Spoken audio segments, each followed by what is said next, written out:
പരിശുദ്ധമായ നാമം വാഴ്ത്തപ്പെടുമാറാകട്ടെ. ഈ അനുഗ്രഹിക്കപ്പെട്ട ദിവസത്തിനായി ദൈവത്തിന് സ്തോത്രം ചെയ്യുന്ന വെളിപ്പാട് പുസ്തക പഠന പരമ്പരയുടെ 46-ാമത്തെ ക്ലാസ്സിലേക്കാണ് 2025 ഡിസംബർ മാസം 15-ാം തീയതി നാം പ്രവേശിച്ചിരിക്കുന്നത്.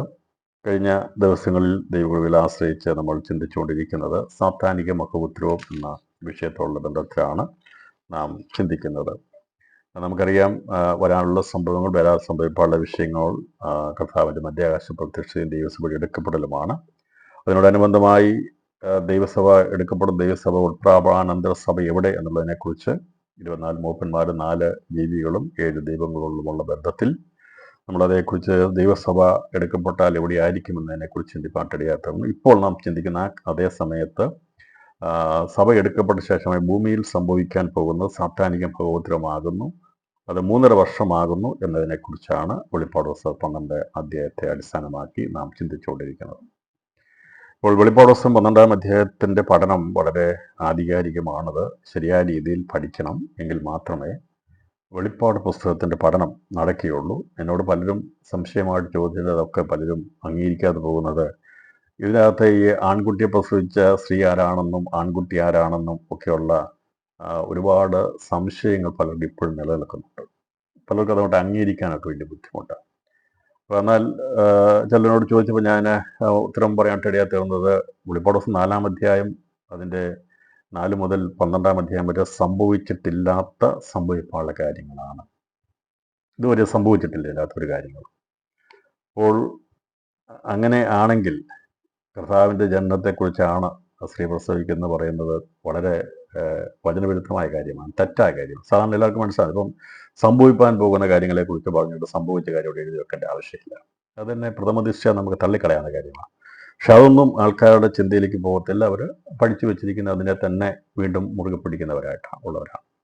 കഴിഞ്ഞ ദിവസം യൂട്യൂബിൽ ഈ കഴിഞ്ഞ 45-ാമത്തെ ക്ലാസ്സിൽ ഒരാൾ സംശയം ചോദിച്ചത് ഞാൻ റിപ്ലൈ കൊടുത്തിട്ടുമുണ്ട്.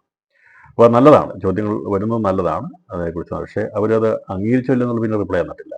അവിടെയാണ് നമുക്ക് പ്രശ്നം പറ്റുന്നത്. ഒരു കാര്യം പറഞ്ഞു കഴിഞ്ഞ് മനസ്സിലായത് യെസ് മനസ്സിലായി, അല്ലെങ്കിൽ ഇല്ല എന്നുള്ളതായിരിക്കണം. അതൊരു ഇതാണ്. നമ്മൾ സംസാരിച്ച് അതിനുള്ള ഉത്തരം അപ്പോൾ തന്നെ നമുക്ക് പറയണം, ഒരു വിശാലമായ മനസ്സിലുണ്ടാകണം. ഇപ്പം ഞാൻ തെറ്റായി പറയുന്നെങ്കിൽ എനിക്കത് കൺവിൻസ് ആയി കഴിഞ്ഞാൽ അത് അംഗീകരിക്കണം. അതൊരു നമ്മുടെ ഒരു നല്ലൊരു മനസ്സിലെയാണ് കാണിക്കുന്നത്, അത് അംഗീകരിക്കാനുള്ളത്. തെറ്റ് സംഭവിക്കാം, തെറ്റുകൾ ആർക്കും സംഭവിക്കാം. അത് സംഭവിച്ച് മനസ്സിലാകുമ്പോൾ നമ്മളതിനെ അംഗീകരിക്കുന്നത് ഏറ്റവും നല്ലത്. അപ്പോൾ ഒരു വചനം നമ്മൾ സംശയം വന്ന് പഠനം വന്ന് സംശയം ഉണ്ടാകാം.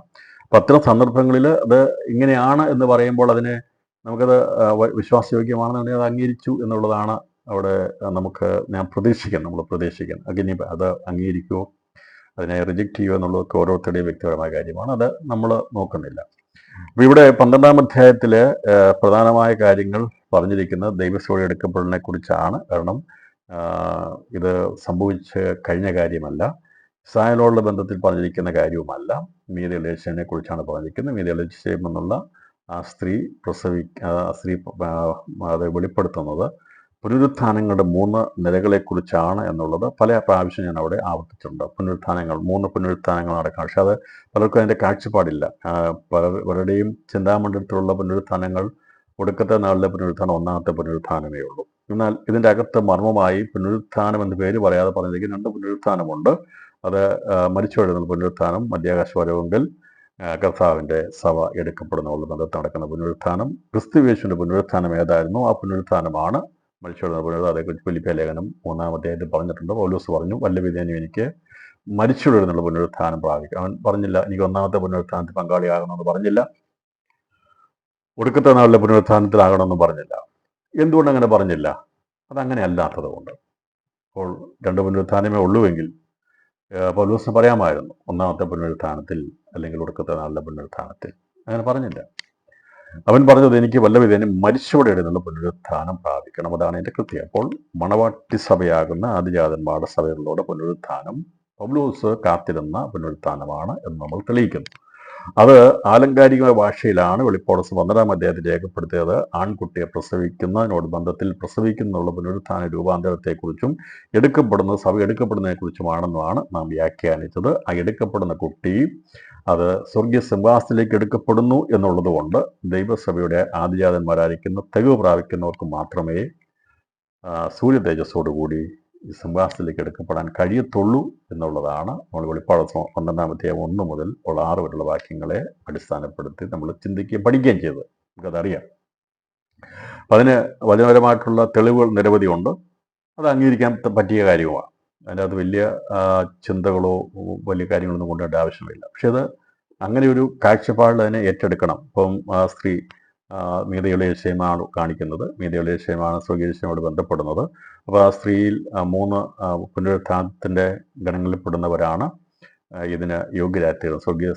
സ്വർഗീയ തേജസ് പ്രാപിക്കുന്നത്. സൂര്യ തേജസ്, ചന്ദ്ര തേജസ്, നക്ഷത്ര തേജസ്, നക്ഷത്ര വ്യത്യസ്തമുള്ള തേജസ് നക്ഷത്രമുള്ള ബന്ധത്തിലാണ്. അപ്പോൾ അതുകൊണ്ടാണ് സൂര്യനെ അണിഞ്ഞ ചന്ദ്രൻ കാൽ കീഴായി 12 നക്ഷത്ര കിരീടം തലയിൽ വെച്ചിരിക്കുന്ന സ്ത്രീയെ വെളിപ്പെടുത്തുമ്പോൾ 3 പുനരുത്ഥാനങ്ങളെ അവിടെ വെളിപ്പെടുത്തുകയാണ്. ഒന്ന്, സൂര്യതേജസ്സുള്ള ബന്ധത്തിലുള്ളത് മരിച്ചവരുടെ പുനരുത്ഥാനമാണ്. വാട്യസഭ ആദിജാതന്മാരുടെ സഭയാണ് രേഖപ്പെടുത്തിയിരിക്കുന്നത്. രണ്ടാമത് ചന്ദ്രതേജസ്സുള്ള ബന്ധത്തിൽ കാണിച്ചിരിക്കുന്നത് 2 സാക്ഷിയുടെ പുനരുത്ഥാനത്തിൽ ഈ ചന്ദ്രതേജസ്സുള്ളവരും അതുപോലെ തന്നെ അന്ന് 2-ാം സ്വർഗത്തിലും 1-ാം സ്വർഗത്തിലുള്ളവരും പുനരുത്ഥാനം പ്രാപിക്കുമ്പോൾ ഇവിടെ പുനരുത്ഥാനത്തിൽ പ്രാധാന്യതയുള്ളത് ചന്ദ്രതേജസ് പ്രാപിക്കുന്നവർക്കാണ്. അതുകൊണ്ടാണ് ഇപ്പം മരിച്ചവരുടെ പുനരുത്ഥാനം പ്രധാന മധ്യാശപ്രകം നടന്നു കഴിഞ്ഞാൽ ഉടനെ നടക്കുന്നത് 2 സാക്ഷിയുടെ പുനരുത്ഥാനമാണ്. അപ്പോൾ 2 സാക്ഷിയുടെ പുനരുത്ഥാനത്തിൽ 2-ാം സ്വർഗത്തിലുള്ളവരാണ് ചന്ദ്രദേശത്തുള്ള സഭയോട് 60%. അത് കഴിഞ്ഞിട്ടേ ഉള്ളൂ 1-ാമത്തെ നിലവാരത്തിലുള്ള 1-ാം പർദീസിലുള്ള പഴയ നിയമസാക്ഷിമാരുടെ പുനരുത്ഥാനം. അതുകൊണ്ടാണ് അവിടെ ചന്ദ്രനെ കുറിച്ച് പറഞ്ഞിരിക്കുന്നത്. അപ്പോൾ അവിടെ നക്ഷത്രങ്ങളെ കുറിച്ച് പറഞ്ഞിട്ടില്ല. എന്നാൽ നക്ഷത്രങ്ങൾ വ്യത്യസ്തമായ തേജസ്സുള്ള 144,000 അവർ പുനരുത്ഥാനം പ്രാപിക്കുന്ന 1-ാമത്തെ പുനരുത്ഥാനത്താണ്. അതിനോട് ബന്ധപ്പെട്ടാണ് തലയിലെ കിരീടം കാണിച്ചിരിക്കുന്നത്. അപ്പോൾ ഈ 3 സൂര്യനെയും ചന്ദ്രനെയും 12 നക്ഷത്രങ്ങൾ കൊണ്ടുള്ള കിരീടത്തെ കാണിച്ചിരിക്കുന്ന 3 പുനരുത്ഥാനങ്ങൾ നടക്കപ്പെടാൻ വേണ്ടി ഉണ്ട് എന്നുള്ളതാണ് വെളിപ്പെടുത്തിയിരിക്കുന്നത്. അതിൽ സൂര്യൻ കാണിക്കുന്ന ആദിജാതന്മാരുടെ സഭയുടെ പുനരുത്ഥാനമാണ്. അത് മരിച്ചവരെന്നുള്ള പുനരുത്ഥാനമാണ്. സൂര്യതേജസ് പ്രാപിക്കുന്നവരാണ് പുനരുത്ഥാനം പ്രാപിക്കുന്നത്. അത് ആലങ്കാരികമായ ഭാഷയിൽ ഒരു ആൺകുട്ടിയായിട്ട് സ്വർഗീയ സിംഹാസനത്തിലേക്ക് എടുക്കപ്പെടുന്നു എന്നുള്ളത് വളരെ വ്യക്തമായി വെളിപ്പെടുത്തിയിരിക്കുന്നു. അപ്പോൾ സ്വർഗീയ സിംഹാസനത്തിൽ ഇരിക്കാൻ മറ്റൊരു സൃഷ്ടികൾക്കും അതിനുള്ള അവകാശമില്ല. കുഞ്ഞാടിൻ്റെ രക്തത്താൽ വിലയ്ക്ക് വാങ്ങപ്പെട്ട സർവ്വഗോത്രങ്ങളും ഭാഷകളും വംശങ്ങളും എന്നുള്ളതിൽ നിന്ന് തികവ് പ്രാപിക്കുന്നവർക്ക് മാത്രമേ ഈ സ്വർഗീയ സിംഹാസനത്തിലേക്ക് എത്തപ്പെടുവാൻ കഴിയത്തുള്ളൂ എന്നുള്ളതാണ് ഇവിടെ നാം ഗ്രഹിച്ചിരിക്കുന്ന പ്രധാന കാര്യം. പിന്നീട് ചന്ദ്രതേജസ്സിനെ കാണിച്ചിരിക്കുന്നത് 2-ാം സ്വർഗത്തിലുള്ളവർ, അതോടൊപ്പം തന്നെ നക്ഷത്ര തേജസ് നക്ഷത്ര തേജസ്സുള്ള 1-ഉം 2-ഉം സ്വർഗത്തിലുള്ളവർ 2 സാക്ഷ്യ പുനരുത്ഥാനത്തിൽ അവർ പുനരുത്ഥാനം പ്രാപിക്കും. അത് വെളിപ്പാട് 11-ാം അധ്യായത്തിൽ പറഞ്ഞ് നമ്മളതേക്കുറിച്ച് പഠിക്കുന്നതായിരിക്കും. 12 വർഷങ്ങളുടെ ബന്ധത്തിൽ കാണിച്ചിരിക്കുന്നത് ഭൂമിയുടെ ആദിഫലമായിരിക്കുന്ന 144,000 പേരെ കാണിക്കുന്നു. അവരെ വെളിപ്പെടുത്താനാണ് 12 നക്ഷത്രങ്ങളുടെ ബന്ധത്തിൽ കിരീടം കാണിച്ചിരിക്കുന്നത്. അത് അവരെ പുനരുത്ഥാനം പ്രാപിക്കുന്ന 1-ാമത്തെ പുനരുത്ഥാനത്തിൽ രക്തസാക്ഷികളുടെ ബന്ധത്തിലാണ്. അപ്പോൾ അതിനകത്ത് ചന്ദ്രദേശത്തിൽ പ്രാപിക്കുന്ന ഒരു കൂട്ടരുമുണ്ട്. അപ്പോൾ ഈ ഭൂമിയുടെ ആദിഫലമായിരിക്കുന്നവരെ വെളിപ്പെടുത്തുകയും ചെയ്തിരിക്കുന്നു. ഇതാണ് സൂര്യനെ അണിഞ്ഞിരിക്കുന്ന സ്ത്രീ ചന്ദ്രൻ കാൽ കീഴായും 12 നക്ഷത്രങ്ങളുള്ള ഒരു കിരീടം തലയിൽ വെച്ചിരിക്കുന്നു എന്നതിൻ്റെ ആത്മീയ അർത്ഥതലത്തിലുള്ള അതിൻ്റെ വിവർത്തനം. ഇതേക്കുറിച്ച് നമ്മൾ ഉത്തമഗീതത്തോട് ബന്ധത്തിലും യേശയ്യാപ്രവചനം 66-ാം അധ്യായത്തോട് ബന്ധത്തിലൊക്കെ നമ്മൾ എടുത്ത് പഠിച്ചു. അതിൽ ഒരു സമ്മറി പോലെ പറഞ്ഞു പോകുന്നത്, ഇനിയും സംശയം ഉണ്ടാകാതിരിക്കാൻ വേണ്ടി ആർക്കെങ്കിലും ഇത് കേട്ടിട്ട് ഇനിയും സംശയം ഉണ്ടാകുകയാണെങ്കിൽ അത് ഒന്നുകൂടി നമ്മൾ ചിന്തിക്കാൻ വേണ്ടി കൂടിയാണ് ഞാൻ ഒന്നുകൂടെ അത് എടുത്തു പറയുന്നത്. ഇപ്പോൾ ഇത്രയും പറഞ്ഞ കാര്യങ്ങൾ മനസ്സിലായെന്ന് വിശ്വസിക്കുന്നു. 12-ാം അധ്യായം 1 മുതൽ 6 വരെയുള്ള വാക്യങ്ങളുടെ വിഷയമാണ്. അതിനുശേഷം നടക്കുന്നത് സാത്താനിക മഹോത്തരമാണ്. അത് എങ്ങനെയാണ് സംഭവിക്കുന്നത്, എന്ത് സംഭവിക്കുന്നത് എന്നതിനെക്കുറിച്ച് നാം കഴിഞ്ഞ ദിവസം നമ്മൾ ചിന്തിച്ചുകൊണ്ട് ഇരിക്കുന്ന വിഷയമാണ്. ഇവിടെ പറഞ്ഞിരിക്കുന്ന എല്ലാ വാക്കുകളെയും നമ്മൾ എടുത്ത് നമ്മളതിനെ വ്യാഖ്യാനിക്കുവാൻ നമുക്ക് സാധിക്കണം. ഇതിനകത്തൊന്നും നമുക്ക് ബുദ്ധിമുട്ടുള്ള കാര്യങ്ങളല്ല. ഇത് ഒന്ന് മനസ്സിലാക്കി കഴിഞ്ഞാൽ അത് ബാക്കിയുള്ള കാര്യങ്ങൾ അതിനോട് അനുബന്ധമായ കാര്യങ്ങളാണ്. ഇവിടെ ഏത് ഭാഗം എടുത്ത് വായിച്ചാലും നമുക്കതിനെ വ്യാഖ്യാനിക്കാം, നമുക്കതിൻ്റെ അർത്ഥം മനസ്സിലാക്കാം. വെളിപ്പാട് 1-ാം അധ്യായം 1 മുതൽ 18 വരെയുള്ള വാക്യങ്ങൾ, അതുപോലെ തന്നെ വെളിപ്പാട് ഏത് വചനം എടുത്താലും നമുക്കതിനെ വ്യാഖ്യാനിക്കാനായ തക്കതായ വാക്കുകളും വചനങ്ങളും നമുക്ക് ദൈവം തന്നിട്ടുണ്ട്. ഇവിടെയും നമ്മുടെ ഊഹാഭോഗങ്ങളെയോ നമുക്ക് എന്തെങ്കിലുമുള്ള കാര്യങ്ങളെ പറഞ്ഞ് നമ്മൾ പോവുകയല്ല ചെയ്യുന്നത്. വാസ്തവപരമായി വചനം കൊണ്ട് തെളിയിച്ചാണ് നമ്മൾ മുമ്പോട്ട് പോകുന്നത്. അപ്പം അതുകൊണ്ട് അംഗീകാര യോഗ്യമായ വചനമാണെന്നുള്ളത് ഇത് കേൾക്കുമ്പോൾ നിങ്ങൾക്ക് മനസ്സിലായി, നിങ്ങളുടെ ആത്മാവിൽ തെളിവായി വെളിപ്പെട്ട് വരുന്നുണ്ടെങ്കിൽ മാത്രമേ അംഗീകരിക്കാവുള്ളൂ. അല്ലെങ്കിൽ നിങ്ങൾക്കതിനെ വിശകലനം ചെയ്യാൻ പഠിക്കാം, അതിനെ ചോദ്യം ചെയ്യാം എന്നുള്ള സാവകാശമുണ്ടെന്നും അറിയിക്കുന്നു. അപ്പോൾ കഴിഞ്ഞ ദിവസം നമ്മൾ ചിന്തിച്ചു, മധ്യാകാശ ആ സമയത്ത് നടക്കുന്ന മധ്യാകാശ യുദ്ധമാണ് നടക്കുന്നത്. 7 മുതൽ അതിൻ്റെ 9 വരെയുള്ള വാക്യങ്ങൾ നടക്കുന്നതാണ്. മധ്യാകാശ യുദ്ധം ഉണ്ടാകുന്നു. ഇതൊന്നും നടന്ന കാര്യങ്ങളല്ല. മധ്യാകാശ യുദ്ധം പ്രകൃതി യുദ്ധമായി അവൻ്റെ ദൂതന്മാരും മഹാസമുദ്രത്തോട് പടവെട്ടി, അവൻ്റെ പടവെട്ടി ജയിച്ചില്ലതാനും സ്വർഗത്തിൽ അവരുടെ സ്ഥലം പിന്നെ കണ്ടുന്നുമില്ല. അപ്പം ഇതൊന്നും യേശുക്രിസ്തു ജനിച്ച സമയത്ത് നടന്ന കാര്യങ്ങളല്ല. അല്ല ഇസ്രായേലിൻ്റെ ബന്ധത്തിൽ നടക്കുന്ന കാര്യങ്ങളുമല്ല. ഇസ്രായേലുമായിട്ട് എന്താ ബന്ധപ്പെടുന്നത്? എന്ത് കാര്യമായിരിക്കുന്നത്? യോസഫായിട്ട് കണ്ട ദർശനമായിട്ട് എന്താ ബന്ധമുള്ളത്? യോസഫ് കണ്ട 2 ദർശനമായി. രണ്ട് ദർശനം ഒരേ സമയത്ത് ഒരാൾ 2 ദർശനം കണ്ടത് വേഗത്തിൽ നടക്കുന്നതിനെ കാണിക്കുന്നതാണ്. ഒന്ന്, അവൻ വയലിൽ കൊയ്യുന്നതിനെ കുറിച്ച് കണ്ടു. 11 കറ്റ നിവർന്നു, 11 കറ്റ ഇവൻ്റെ കറ്റയെ നമസ്കരിച്ചെന്ന് കണ്ടു. അതുപോലെ തന്നെ സൂര്യനും ചന്ദ്രനും നക്ഷത്രങ്ങളും അവനെ വീണ് നമസ്കരിക്കുന്നതായിട്ട് കണ്ടു. ഇത് അവൻ്റെ ജീവിതത്തിൽ നടന്ന സംഭവമാണ്. അതിന് ഇനിയൊരു അത് നിവൃത്തിക്കപ്പെടാനുള്ളതായിട്ടൊന്നുമില്ല. അവൻ്റെ ജീവിതത്തിൽ സംഭവിച്ചു. ജോസഫിനെ സഹോദരന്മാരെല്ലാം പോയി നമസ്കരിച്ചു. അപ്പം കൊടുത്തു വിട്ട എല്ലാം പറഞ്ഞ് യജമാനോട് പറഞ്ഞ് എനിക്ക് വേണ്ടി ഇത് വെക്കണമെന്ന് പറഞ്ഞപ്പോൾ അപ്പനും നമസ്കരിച്ചു. അപ്പൻ നമസ്കരിച്ചപ്പോൾ അപ്പൻ്റെ കൂടെയുള്ള അമ്മയും ആ കുടുംബം മുഴുവനും ജോസഫിനെ നമസ്കരിച്ചു. അപ്പം അങ്ങനെ അവൻ്റെ ജീവിതത്തിൽ പ്രാവർത്തികമായ നിറവേറപ്പെട്ടതാണ്. ഇനി ഇതുമായിട്ട് യാതൊരു ബന്ധവുമില്ല. എന്താ ബന്ധമുള്ളതിന്? ഇതുമായിട്ട് എന്താ ബന്ധമുള്ളത്? പക്ഷേ ചിലതിനെ കടിച്ചു തൂങ്ങി കിടക്കുക, അതുമായിട്ട് പിടിച്ചാൽ കിടക്കുക. എത്ര പറഞ്ഞാലും അവർക്കത് മനസ്സിലാകത്തില്ല, വിട്ടുകളയത്തില്ല. അപ്പം ഇസ്രായേലാണെന്ന് പുറകെ നടക്കുക. ഇസ്രായേലാണെങ്കിൽ എന്താണ് ഇതിൻ്റെ ഉദ്ദേശം? എന്താണ് ബാക്കിയുള്ള കാര്യങ്ങൾ? എന്താണ് ഈ യുദ്ധം നടക്കുന്നത്? എന്താണ് ഇസ്രായേലിനെ എവിടെ വെച്ചാണ് യുദ്ധം നടക്കുന്നത്? സ്വർഗത്തിൽ ഉണ്ടാകുന്ന യുദ്ധമാണ്. അത് ഇസ്രായേലുമായിട്ടുള്ള ബന്ധം എന്താ? ഭൗമിക ഇസ്രായേലായിരിക്കുന്ന ഇസ്രായേൽ ഏഷ്യൻ ഭൂഖണ്ഡത്തിലുള്ള രാജ്യമാണ്. ഏഷ്യൻ ഭൂഖണ്ഡത്തിലുള്ള രാജ്യത്തിന് വേണ്ടി സ്വർഗത്തിൽ യുദ്ധം നടക്കുന്നതിൻ്റെ ആവശ്യമുണ്ടോ? ആവശ്യമുണ്ടോ? ഇല്ലല്ലോ. ഈ 12 അധ്യായത്തിൽ പറയുന്ന ഈ ആൺകുട്ടി എടുക്കുന്ന സമയത്ത് യുദ്ധം ഉണ്ടാകുന്നുണ്ട്. ഈ യുദ്ധത്തിന് ഇസ്രായേലുമായിട്ട് എന്താ ബന്ധമുള്ളത്? യേശു ജനനുമായിട്ട് എന്താ ബന്ധമുള്ളത്? ഒന്നുമില്ല, ഒരു ബന്ധവുമില്ല. എന്നാൽ എന്താണ് ബന്ധമുള്ളത്? ആ സമയത്ത് നമുക്കുള്ളത് മനസ്സിലാക്കി. പിശാച് ഈ ആൺകുട്ടിയെ വിഴുങ്ങാൻ വേണ്ടി നിൽക്കുക എന്ന് പറഞ്ഞതിൻ്റെ അർത്ഥം ഏത് വിധേനയും ആദിയാകന്മാരുടെ സഭയുടെ പുനരുത്ഥാനത്തെ തടസ്സപ്പെടുത്താൻ വേണ്ടിയാണ് അവൻ വാതിൽ നിൽക്കുന്നത്.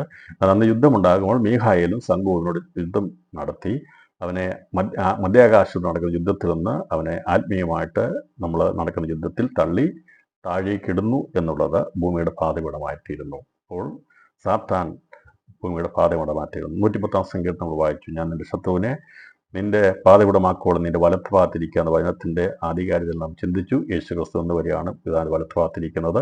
എന്നാണ് അവൻ പിതാവിൻ്റെ വലത്ത് ഭാഗത്തിരുന്നത്? അവൻ പാപത്തിന് പരിഹാരം വരുത്തി.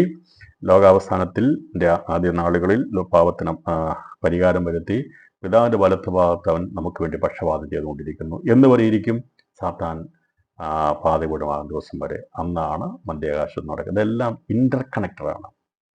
ഒരു സംശയം കൂടാതെ അംഗീകരിക്കത്തക്ക കാര്യങ്ങളാണ്.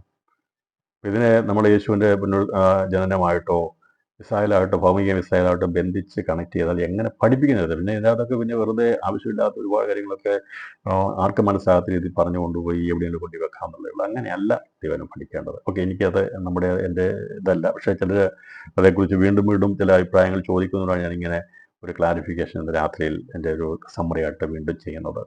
അത് മനസ്സിലാക്കുമെന്ന് ഞാൻ വിശ്വസിക്കുകയും ചെയ്യുന്നു. അപ്പോൾ ഞാൻ കഴിഞ്ഞ ദിവസം ചിന്തിച്ചത് എങ്ങനെ ഇനിയും ഒന്നുകൂടി ഇത് പറഞ്ഞ് മനസ്സിലാക്കാൻ സാധിക്കും. ഞാൻ എത്ര പ്രാവശ്യം പറഞ്ഞ് മനസ്സിലാക്കിയാലും സ്കോളേഴ്സ് അംഗീകരിക്കത്തില്ല കേട്ടോ. വലിയ പാണ്ഡിത്യമുള്ളവർ, വിട്ടുമാറാത്ത ചില പ്രദേശമുള്ളവർ അത് തന്നെ ചെയ്യുള്ളൂ. അവരത് വിട്ടുമാറത്തില്ല. അവരെക്കുറിച്ചല്ല ഞാൻ ചിന്തിക്കുന്നു. അവരെയല്ല നമ്മൾ നോക്കുന്നത്. സത്യം പറയുന്നു, അംഗീകരിക്കേണ്ട വചനമാണ്. ഇതിനകത്ത് ഇപ്പം ഞാൻ പറഞ്ഞു വന്നതിനകത്ത് ദുരുപദേശമൊന്നും കിടപ്പില്ല. അംഗീകരിക്കാൻ പറ്റിയ കാര്യങ്ങളാണ്. ഞങ്ങൾക്ക് അതിൻ്റെ വായിച്ചു വരുമ്പോൾ അതെല്ലാം ഒന്നിനോട് ബന്ധപ്പെട്ടാൽ നമുക്ക് ഇതിന് ഇസ്രായേലായിട്ട് ആർക്കും ഇസ്രായേലിൻ്റെ ബന്ധം ഉണ്ടെന്ന് പറഞ്ഞാൽ 12 നക്ഷത്രങ്ങളുടെ ബന്ധത്തിലുണ്ട്. അത് 144,000 പേര് ഗോത്രങ്ങളുടെ ബന്ധത്തിൽ. അതല്ലാതെ ഈ സ്ത്രീക്ക് ഇസ്രായേലുമായിട്ടുള്ള മാത്രമുള്ളൊരു നിർവചനമല്ല നമ്മൾ കൊടുക്കേണ്ടത്.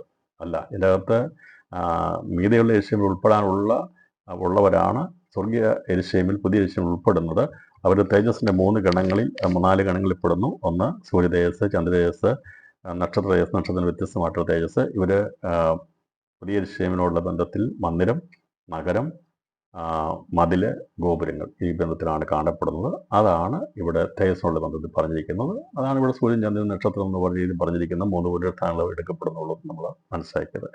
ഈ മധ്യാകാശ യുദ്ധത്തിൽ സാത്താൻ പാതവീണമായി കഴിയുമ്പോൾ ഭൂമിയിലേക്ക് വന്നു കഴിയുമ്പോൾ അവൻ മഹാബുദ്ധത്തോടെ വരുന്നതിനെ കുറിച്ച് നാം ചിന്തിച്ചു. അത് 1260 ദിവസം 3.5 വർഷമാണ് സാധാരണ മഹോത്സവത്തിൻ്റെ പ്രഥമ സമയങ്ങൾ. കാരണം ഇവിടുന്ന് സഭ എടുക്കപ്പെട്ട അന്ന് തന്നെ എതിർക്രിസ്തുവോടെ സിംഹാസനിരിക്കത്തില്ല. സാത്താന് അവൻ്റെ ഭരണത്തെ ഇവിടെ കൊണ്ടുവരാൻ വേണ്ടിയുള്ള കാര്യപരിപാടികൾ ചെയ്തെടുക്കുന്ന, തന്ത്രപരമായിരിക്കുന്ന സാത്താൻ്റെ ഭൂമിയിലെ വഞ്ചനാപരമായിരിക്കുന്ന ദിവസങ്ങളാണ് 1260 ദിവസം. ആ സമയത്ത് അപ്പോൾ സ്വർഗത്തിൽ പർദീസയിൽ നിന്ന് ഈ സാത്താനും അവൻ്റെ ദൂതന്മാരും നിഷ്കാസനം ചെയ്യപ്പെടുന്നതോടുകൂടി, തള്ളപ്പെടുന്നതോടുകൂടി അവിടെ സ്വസ്ഥതയുണ്ടാകുക.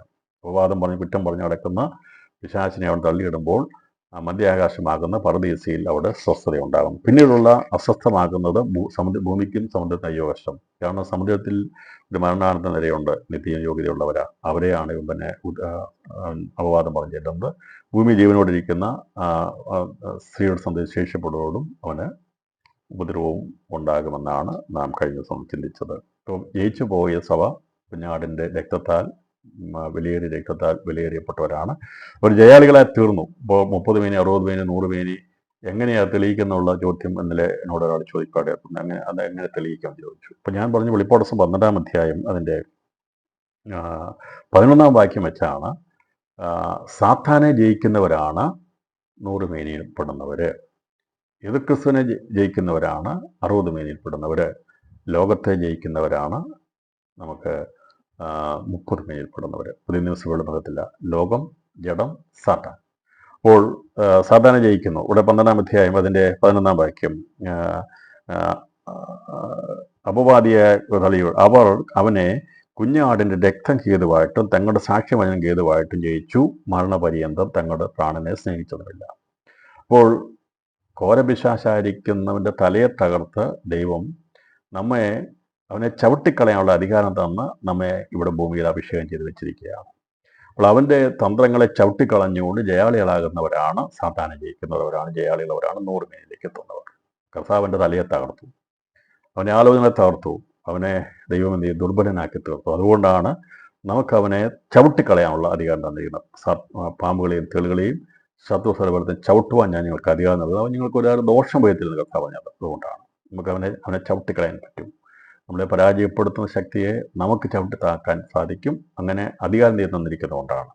അപ്പോൾ അങ്ങനെ ജയാളികളായിരിക്കാൻ കാരണം അവർ അവനെ കുഞ്ഞാടിൻ്റെ രക്തം ഹേതുവായിട്ടും തങ്ങളുടെ സാക്ഷ്യവചനം ഹേതുവായിട്ടും ജയിച്ചു, മരണപര്യന്തം തങ്ങളുടെ പ്രാണനെ സ്നേഹിച്ചതല്ല. അപ്പോൾ ജീവനേക്കാൾ ഉപരിയായി ക്രിസ്തുവിനെ സ്നേഹിക്കും. ക്രിസ്തുവിൻ്റെ സ്നേഹത്തിലുള്ളവരാണ് ജയാളികൾ. അതാണ് 100 മേനി എന്ന് പറയുന്നത്. അത് വളരെ വ്യക്തമല്ലേ? അത് വചനത്തിൽ തെളിവല്ലേ? 12-ാം അധ്യായം 11-ാം വാക്യം വ്യക്തമല്ലേ? 100 മേനിയുടെ തെളിവല്ലേ കൊടുത്തിരിക്കുന്നത്? അതാണ് എൻ്റെ ഉത്തരം. എന്നാൽ മൃഗത്തെയും അതിൻ്റെ മുദ്രയോടുള്ള ബന്ധം ജയിക്കുന്നവർ, എതിർക്രിസ്തുവിനെ ജയിക്കുന്ന അവർ ജയാളികളാണ്. അവരെക്കുറിച്ച് നമ്മൾ പഠിക്കും. അപ്പോൾ അവരാണ് 60 മേനിയിൽ പെടുന്ന വിശുദ്ധന്മാർ. അതിനോട് ബന്ധപ്പെട്ട വിശുദ്ധന്മാരാണ് 60 മേനി. അവർ ജഡത്തെ ജയിക്കുന്നവരാണ്. അപ്പം ലോകത്തെയും ജഡത്തെയും സാത്താനെയും ജയിക്കുന്നവരാണ് ജയാളികൾ. നമ്മൾ ലോകത്തെ ജയിച്ചു, രക്ഷിക്കപ്പെട്ടു, സ്നാനപ്പെട്ടു, നാം പ്രാകാരത്തിൽ വന്നു. നാം അതിനുശേഷമായി നമ്മുടെ ജീവിതത്തെ നാം വിശുദ്ധീകരിച്ച് പരിശുദ്ധാത്മാഭിഷേകത്തിന് വേണ്ടി കാത്തിരുന്ന് ഒരു നല്ല ജീവിതത്തിന് വേണ്ടി കാത്തിരിക്കുന്നു. നമ്മൾ വിശുദ്ധിഷ്ഠാകാലത്തേക്ക് പ്രവേശിക്കുന്നു. ജഡത്തെ ജയിക്കുന്നു, ലോകത്തെയും ജഡത്തെയും ജയിക്കുന്നു, 60 മേനിയിലേക്ക് പ്രവേശിക്കുന്നു. അങ്ങനെയാകുമ്പോഴാണ് നമുക്ക് സാത്താൻ തടസ്സമായി നിൽക്കുന്നത്, അതിവിശുദ്ധത്തേക്ക് പ്രവേശിപ്പാൻ സമ്മതിക്കുക. അതുകൊണ്ട് അവൻ നമ്മളെ പ്രവേശിക്കാൻ സമ്മതിക്കാതിരിക്കുമ്പോൾ യേശുക്രിസ്തു തൻ്റെ ശരീരമാകുന്ന ജഡം തിരശ്ശീല നമുക്ക് വേണ്ടി ചീന്തിയതുകൊണ്ട് അവൻ യാഗമായി തീർന്നുകൊണ്ട് നമുക്ക് അവനിലൂടെ നമുക്ക് പ്രവേശിക്കാം. ക്രിസ്തുവിലൂടെ നമുക്ക് പ്രവേശനമുണ്ട്. യേശുക്രിസ്തുവിലൂടെ അല്ലാതെ സ്വർഗത്തിലേക്കുള്ള പ്രവേശനമില്ല. അപ്പോൾ അതിവിസ്ഥലത്തേക്ക് പ്രവേശിക്കണമെങ്കിൽ അതിനുള്ള പ്രവേശനം നമുക്കാണുള്ളത്. അപ്പോൾ ആർക്കൊക്കെ പ്രവേശിക്കാമെന്ന് ചോദിച്ചാൽ 30 മേനിക്കാർക്ക് അതിനുള്ള ഇതില്ല. കാരണം അവർ പ്രാകാരത്തിലുള്ളവരാണ്. പുതിയ ഭൂമിയിൽ പുതിയ ആകാശത്തിലേക്ക് ഭൗമിക തേജസ്സോടെ അവർക്ക് പ്രവേശിക്കാൻ കഴിയത്തുള്ളൂ. 1 കൊരിന്ത്യർ 15-ാം അധ്യായത്തിൽ പറഞ്ഞിട്ടുണ്ട്. സ്വർഗീയ ശരീരങ്ങളുടെ തേജസ് വരെ, ഭൗമിക ശരീരങ്ങളുടെ തേജസ് വരെ. സ്വർഗീയ ശരീരങ്ങളുടെ തേജസ്സിൽ സൂര്യ തേജസ്, ചന്ദ്ര തേജസ്, നക്ഷത്ര തേജസ്, നക്ഷത്രത്തിന് വ്യത്യസ്തമുള്ള തേജസ്. ഇതെല്ലാം നമുക്ക് ഒന്നിനോടൊന്ന് ബന്ധപ്പെടുത്തി കുടിലേഖനം പഠിപ്പിക്കാം, ദാനിയേൽ പ്രവചനം പഠിപ്പിക്കാം, ഏതെല്ലാം ലേഖനം കൊണ്ടോ പുനരുത്ഥാന ബന്ധമുള്ളോ നമുക്ക് അതെല്ലാം ഈ പുസ്തകമായിട്ട് ബന്ധപ്പെടുത്തി പഠിപ്പിച്ചു പോകാൻ സാധിക്കും. ഒന്നും നമുക്കൊരു ബുദ്ധിമുട്ടുള്ള കാര്യമല്ല. ഒരു വിഷയം പോലും നമുക്ക് കണക്ട് ചെയ്ത് പഠിപ്പിക്കാം. നിങ്ങൾ ഏത് വചനം കൊണ്ടുവന്നോ അതിനെ നമുക്ക് പുനരുത്ഥാന ബന്ധത്തിൽ ഈ പറഞ്ഞു പോകുന്ന വചനമായിട്ട് നമുക്ക് അതിൽ കണക്ട് ചെയ്യാൻ സാധിക്കും എന്നുള്ളതാണ് ഇവിടെ പ്രസക്തമായിട്ടുള്ളത്. അപ്പം നമ്മൾ ജയാളികളാണ്. നമ്മളെങ്ങനെയാണ് ജയാളികളാകുന്നത്? ലോകത്തെ നമ്മൾ ജയിച്ചു, ജഡത്തെ നാം ജയിച്ച് നാം നിൽക്കണം.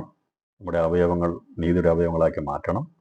നാം അങ്ങനെ നിൽക്കുമ്പോൾ സാത്താനോട് പോരാടി, ഇതൊക്കെ നമ്മൾ നേരിട്ട യുദ്ധത്തിലല്ല, നമ്മൾ ദൈനംദിന ജീവിതത്തിൽ നമ്മളിതൊക്കെ കാണുന്ന കാര്യങ്ങളാണ്. നമ്മൾ ക്രിസ്തുവിൻ്റെ കുഞ്ഞാടിൻ്റെ രക്തത്തിൽ ആശ്രയിച്ച് പ്രാർത്ഥിച്ച് കർത്താവിൻ്റെ സ്നേഹത്തിൽ നിൽക്കുന്നതാണ് ജയം. യേശു ക്രിസ്തുവിൻ്റെ സ്നേഹത്തിൽ മറ്റെന്തിനേക്കാൾ ക്രിസ്തുവിൻ്റെ സ്നേഹത്തിൽ നിൽക്കുക.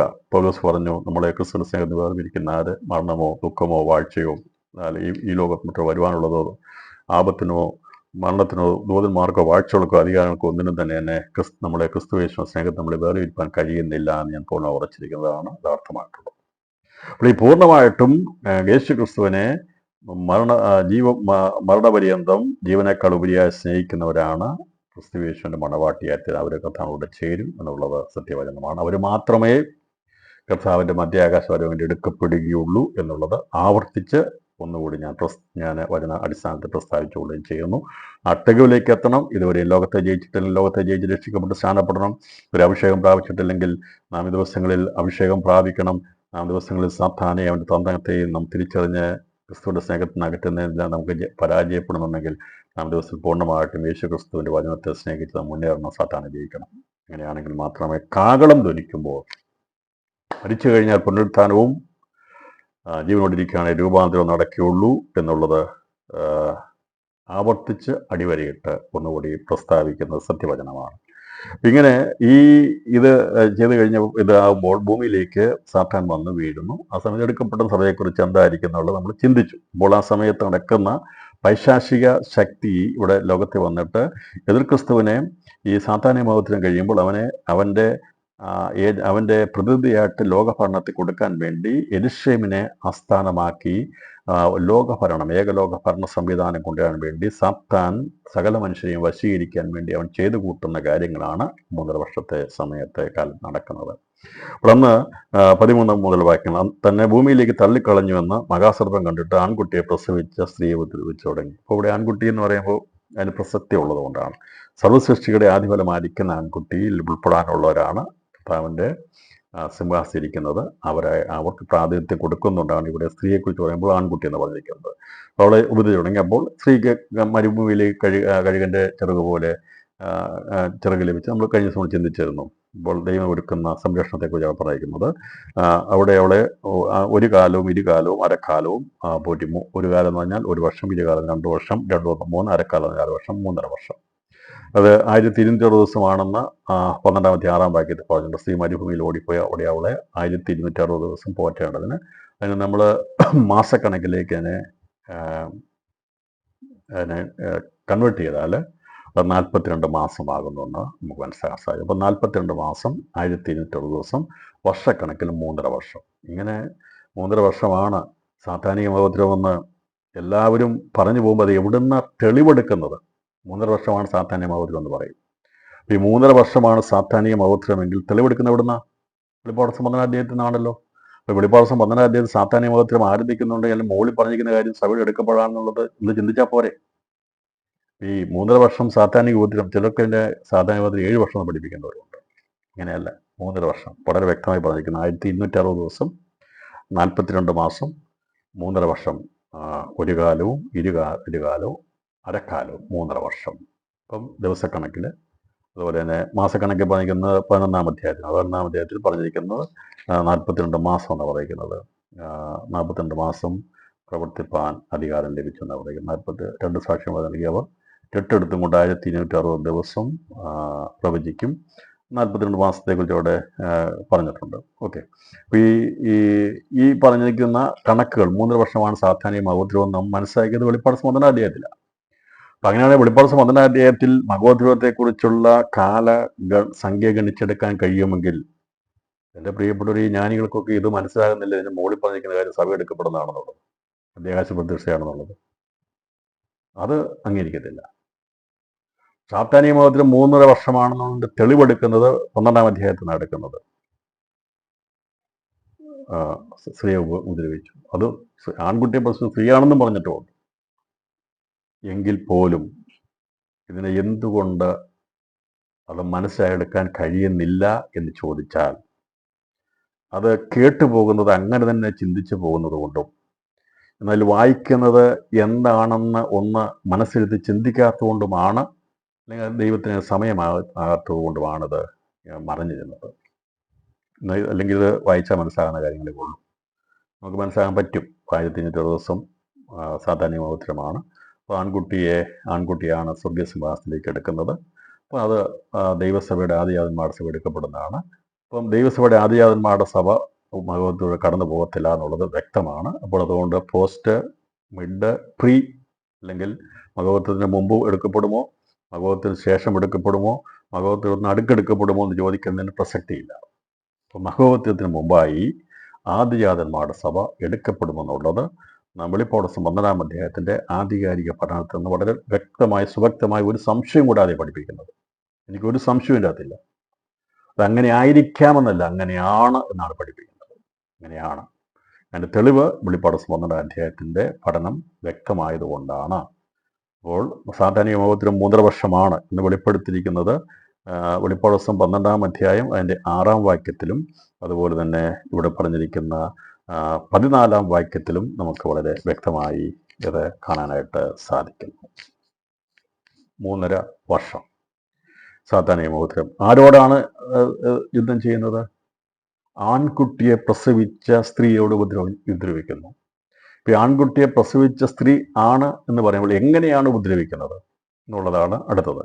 അപ്പോൾ സ്ത്രീക്ക് മരുഭൂമിയിൽ തൻ്റെ സ്ഥലത്തേക്ക് പറന്നു പോകേണ്ട വലിയ കഴുകൻ്റെ 2 ചിറക് ലഭിച്ചു.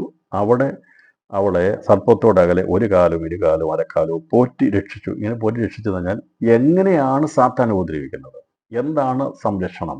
കഴുകിൻ്റെ ചെറുക് പോലെ ദൈവം എങ്ങനെയാണ് സംരക്ഷിച്ചിരിക്കുന്നതാണ് ഇവിടെ പറഞ്ഞിരിക്കുന്നത്.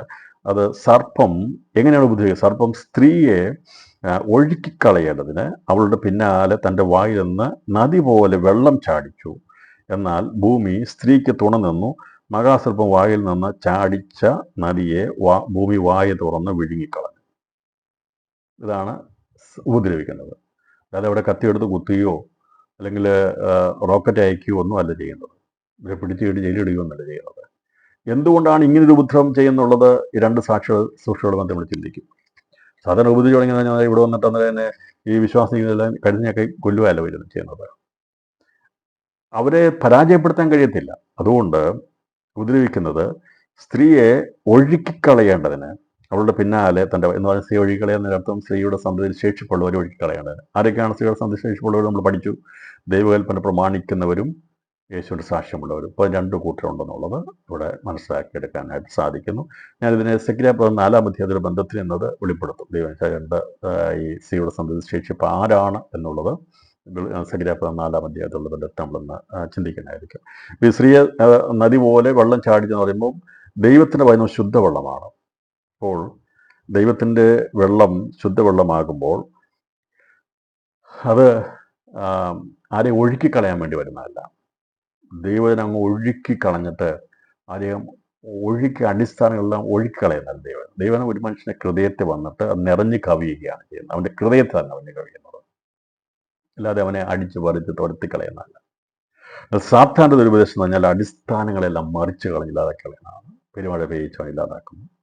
ഇവിടെ അവൻ്റെ ദുരുപദേശം അവനെ ഒഴുക്കുമ്പോൾ, അവൻ നദി പോലെ ചാടിക്കുമ്പോൾ, ഈ ഒഴുക്കിൽ പെടാതിരിക്കാൻ അന്ന് ശേഷിച്ചിരിക്കുന്ന സ്ത്രീയുടെ സന്തതികളെ സംരക്ഷിച്ച് നിർത്തുന്നതാണ് ചിറകിൻ്റെ കഴിവ്. നമുക്കറിയാമല്ലോ, ഒരു ശത്രുവിൻ്റെ ഇത് വരുമ്പോൾ അതിൻ്റെ ഒഴുക്കിൽപ്പെട്ടു പോകാതിരിക്കാൻ വേണ്ടി ചിറക് സംരക്ഷണം കൊടുത്തു കഴിഞ്ഞാൽ ഒഴുകി പോകത്തില്ല.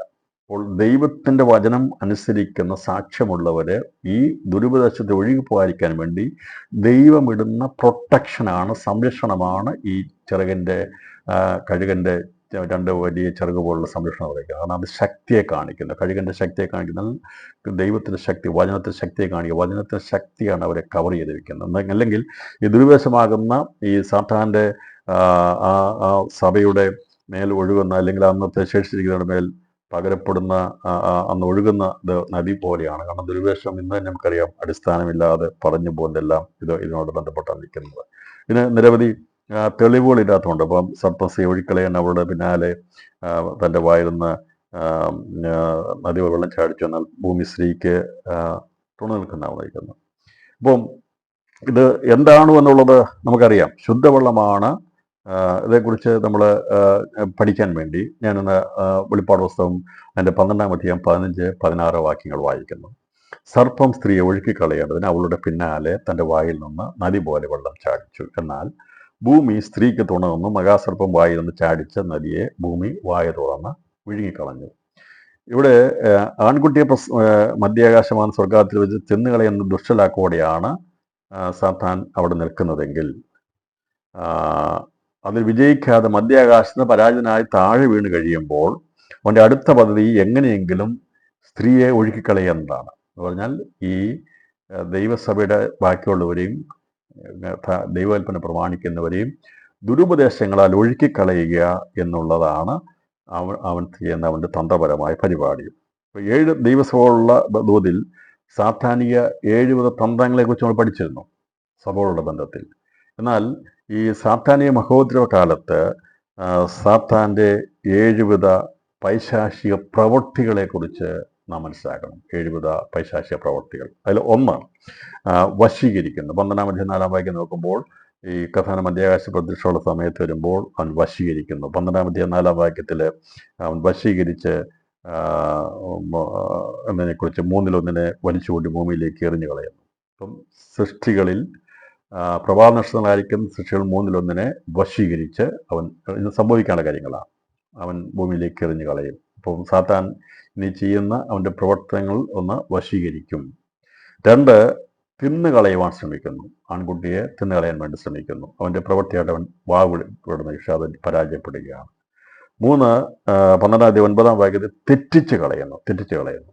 ഭൂതലത്തെ മുഴുവൻ തെറ്റിച്ച് കളയുന്ന സാത്താനിക പ്രവൃത്തിയാണ് തെറ്റിച്ച് കളയുന്നത്. അപ്പോൾ വെളിപ്പാട് പുസ്തകത്തിനകത്ത് തന്നെ 12-ാം അധ്യായത്തിൽ തന്നെ 7 സാത്താനിക ദുഷ്പ്രവൃത്തികളെക്കുറിച്ച് പറഞ്ഞു. 1 അവൻ വശീകരിക്കുന്നവനാണ്. 2 തിന്നുകളയാൻ ശ്രമിക്കുന്നു, 12-ാം അധ്യായം 4-ാം വാക്യം.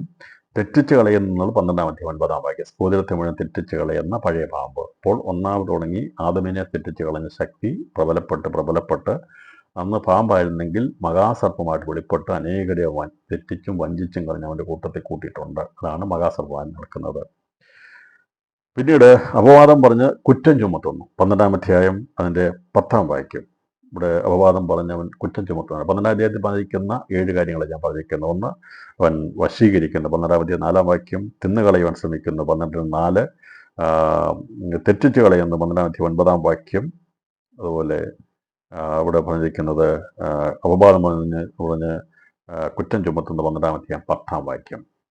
ഇത്രയും സംഭവങ്ങൾ മധ്യാകാശ പ്രത്യക്ഷമുള്ള ബന്ധത്തിൽ അന്ന് ആ സമയത്ത് പൂർത്തീകരിക്കപ്പെട്ട് കഴിഞ്ഞാൽ പിന്നീടുള്ള 3 കാര്യങ്ങൾ അവൻ ചെയ്യുന്നത് 12-ാം അധ്യായം 13-ാം വാക്യത്തിൽ ഉപദ്രവിക്കുന്നു. ആൺകുട്ടിയെ പ്രസവിച്ച സ്ത്രീയെ അവൻ ഉപദ്രവിക്കുന്നു. ഒഴുക്കിക്കളയാൻ ശ്രമിക്കുന്നു, 12-ാം അധ്യായം 15-ാം വാക്യം. 12-ാം അധ്യായം 12-ാം വാക്യം യുദ്ധം ചെയ്യുന്നു. ഈ 3 കാര്യങ്ങളായിരിക്കും അന്ന് ആ സമയത്തെ ശേഷമായി നടക്കുന്ന കാര്യങ്ങൾ. അപ്പോൾ ഈ തെറ്റിച്ച് കളയുന്നതും അപവാദം പറയുന്ന അവൻ്റെ സ്ഥിരം ജോലിയാണ്. അത് അവൻ ചെയ്തുകൊണ്ടേയിരിക്കുന്നു. എന്നാൽ വശീകരിച്ച് അവൻ ജീവിതങ്ങളെ അവൻ്റെ വഴി കൊണ്ടുവരുന്നുണ്ട്.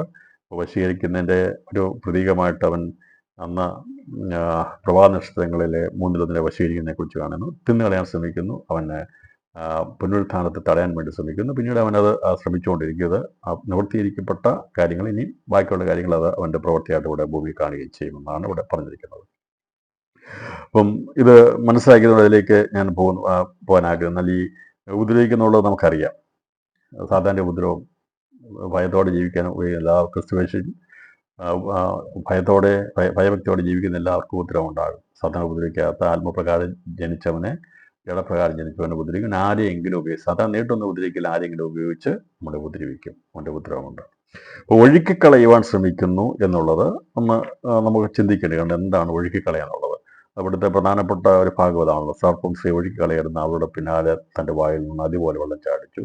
എന്നാൽ ഭൂമി സ്ത്രീക്ക് തുണ നിന്നു. മഹാസർപ്പം വായിൽ നിന്ന് ചാടിച്ച നദിയെ ഭൂമി വായ തുറന്ന് ഒഴുകിക്കളയും. ഇതെന്താണ് എന്നുള്ളത് ഒന്ന് വിശകലനം ചെയ്ത് വ്യാഖ്യാനിക്കണം. അത് പ്രധാനപ്പെട്ട ഉപദ്രവിക്കുന്നുള്ളത് നമുക്കറിയാം, വശീകരിക്കുന്നതിനെ കുറിച്ച് അറിയാം, തിന്നു കളയുന്നതിനെ കുറിച്ച് നമുക്കറിയാം, തെറ്റിച്ച് കളയുന്നതിനെ കുറിച്ചും അപവാദം അറിയാം. പക്ഷേ ഉപദ്രവിക്കുന്നു എന്നുള്ളത് നമുക്കറിയാം. ഈ ഒഴുക്കിക്കളയാൻ ശ്രമിക്കുന്നത് എന്താകുന്നു എന്നുള്ളതിനെ കുറിച്ചുള്ള ഒരു വിശകലനം നമുക്ക് ഈ രാത്രിയിൽ ആവശ്യമാണ്.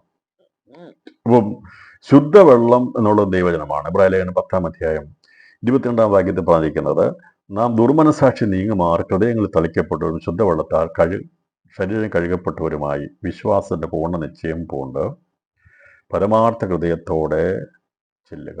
അപ്പോൾ ദൈവത്തോടെ അടുത്ത് ചെല്ലണമെങ്കിൽ ശുദ്ധീകരണം പ്രാപിക്കണം. അങ്ങനെ ശുദ്ധീകരണം പ്രാപിക്കണമെങ്കിൽ ശുദ്ധവെള്ളത്താൽ ശരീരം കഴുകപ്പെട്ടവരുമായി വിശ്വാസത്തിന്റെ ഹൃദയങ്ങളിൽ തളിക്കപ്പെടണം. ദൈവം ഹൃദയത്തിന്റെ അകത്ത് തളിക്കപ്പെടണം. നമ്മുടെ ശരീര അവയവങ്ങൾ ദൈവത്താൽ കഴുകപ്പെടണം.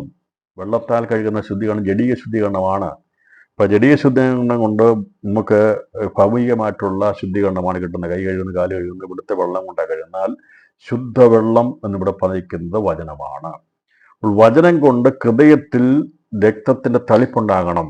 യേശുക്രിസ്തുവിന്റെ വചനമാകുന്ന അത് നമ്മുടെ ഹൃദയങ്ങളിൽ തളിക്കപ്പെടും. നമുക്കറിയാം, പഴയ നിയമത്തിൽ തളിച്ച് ശുദ്ധീകരിക്കുമായിരുന്നു.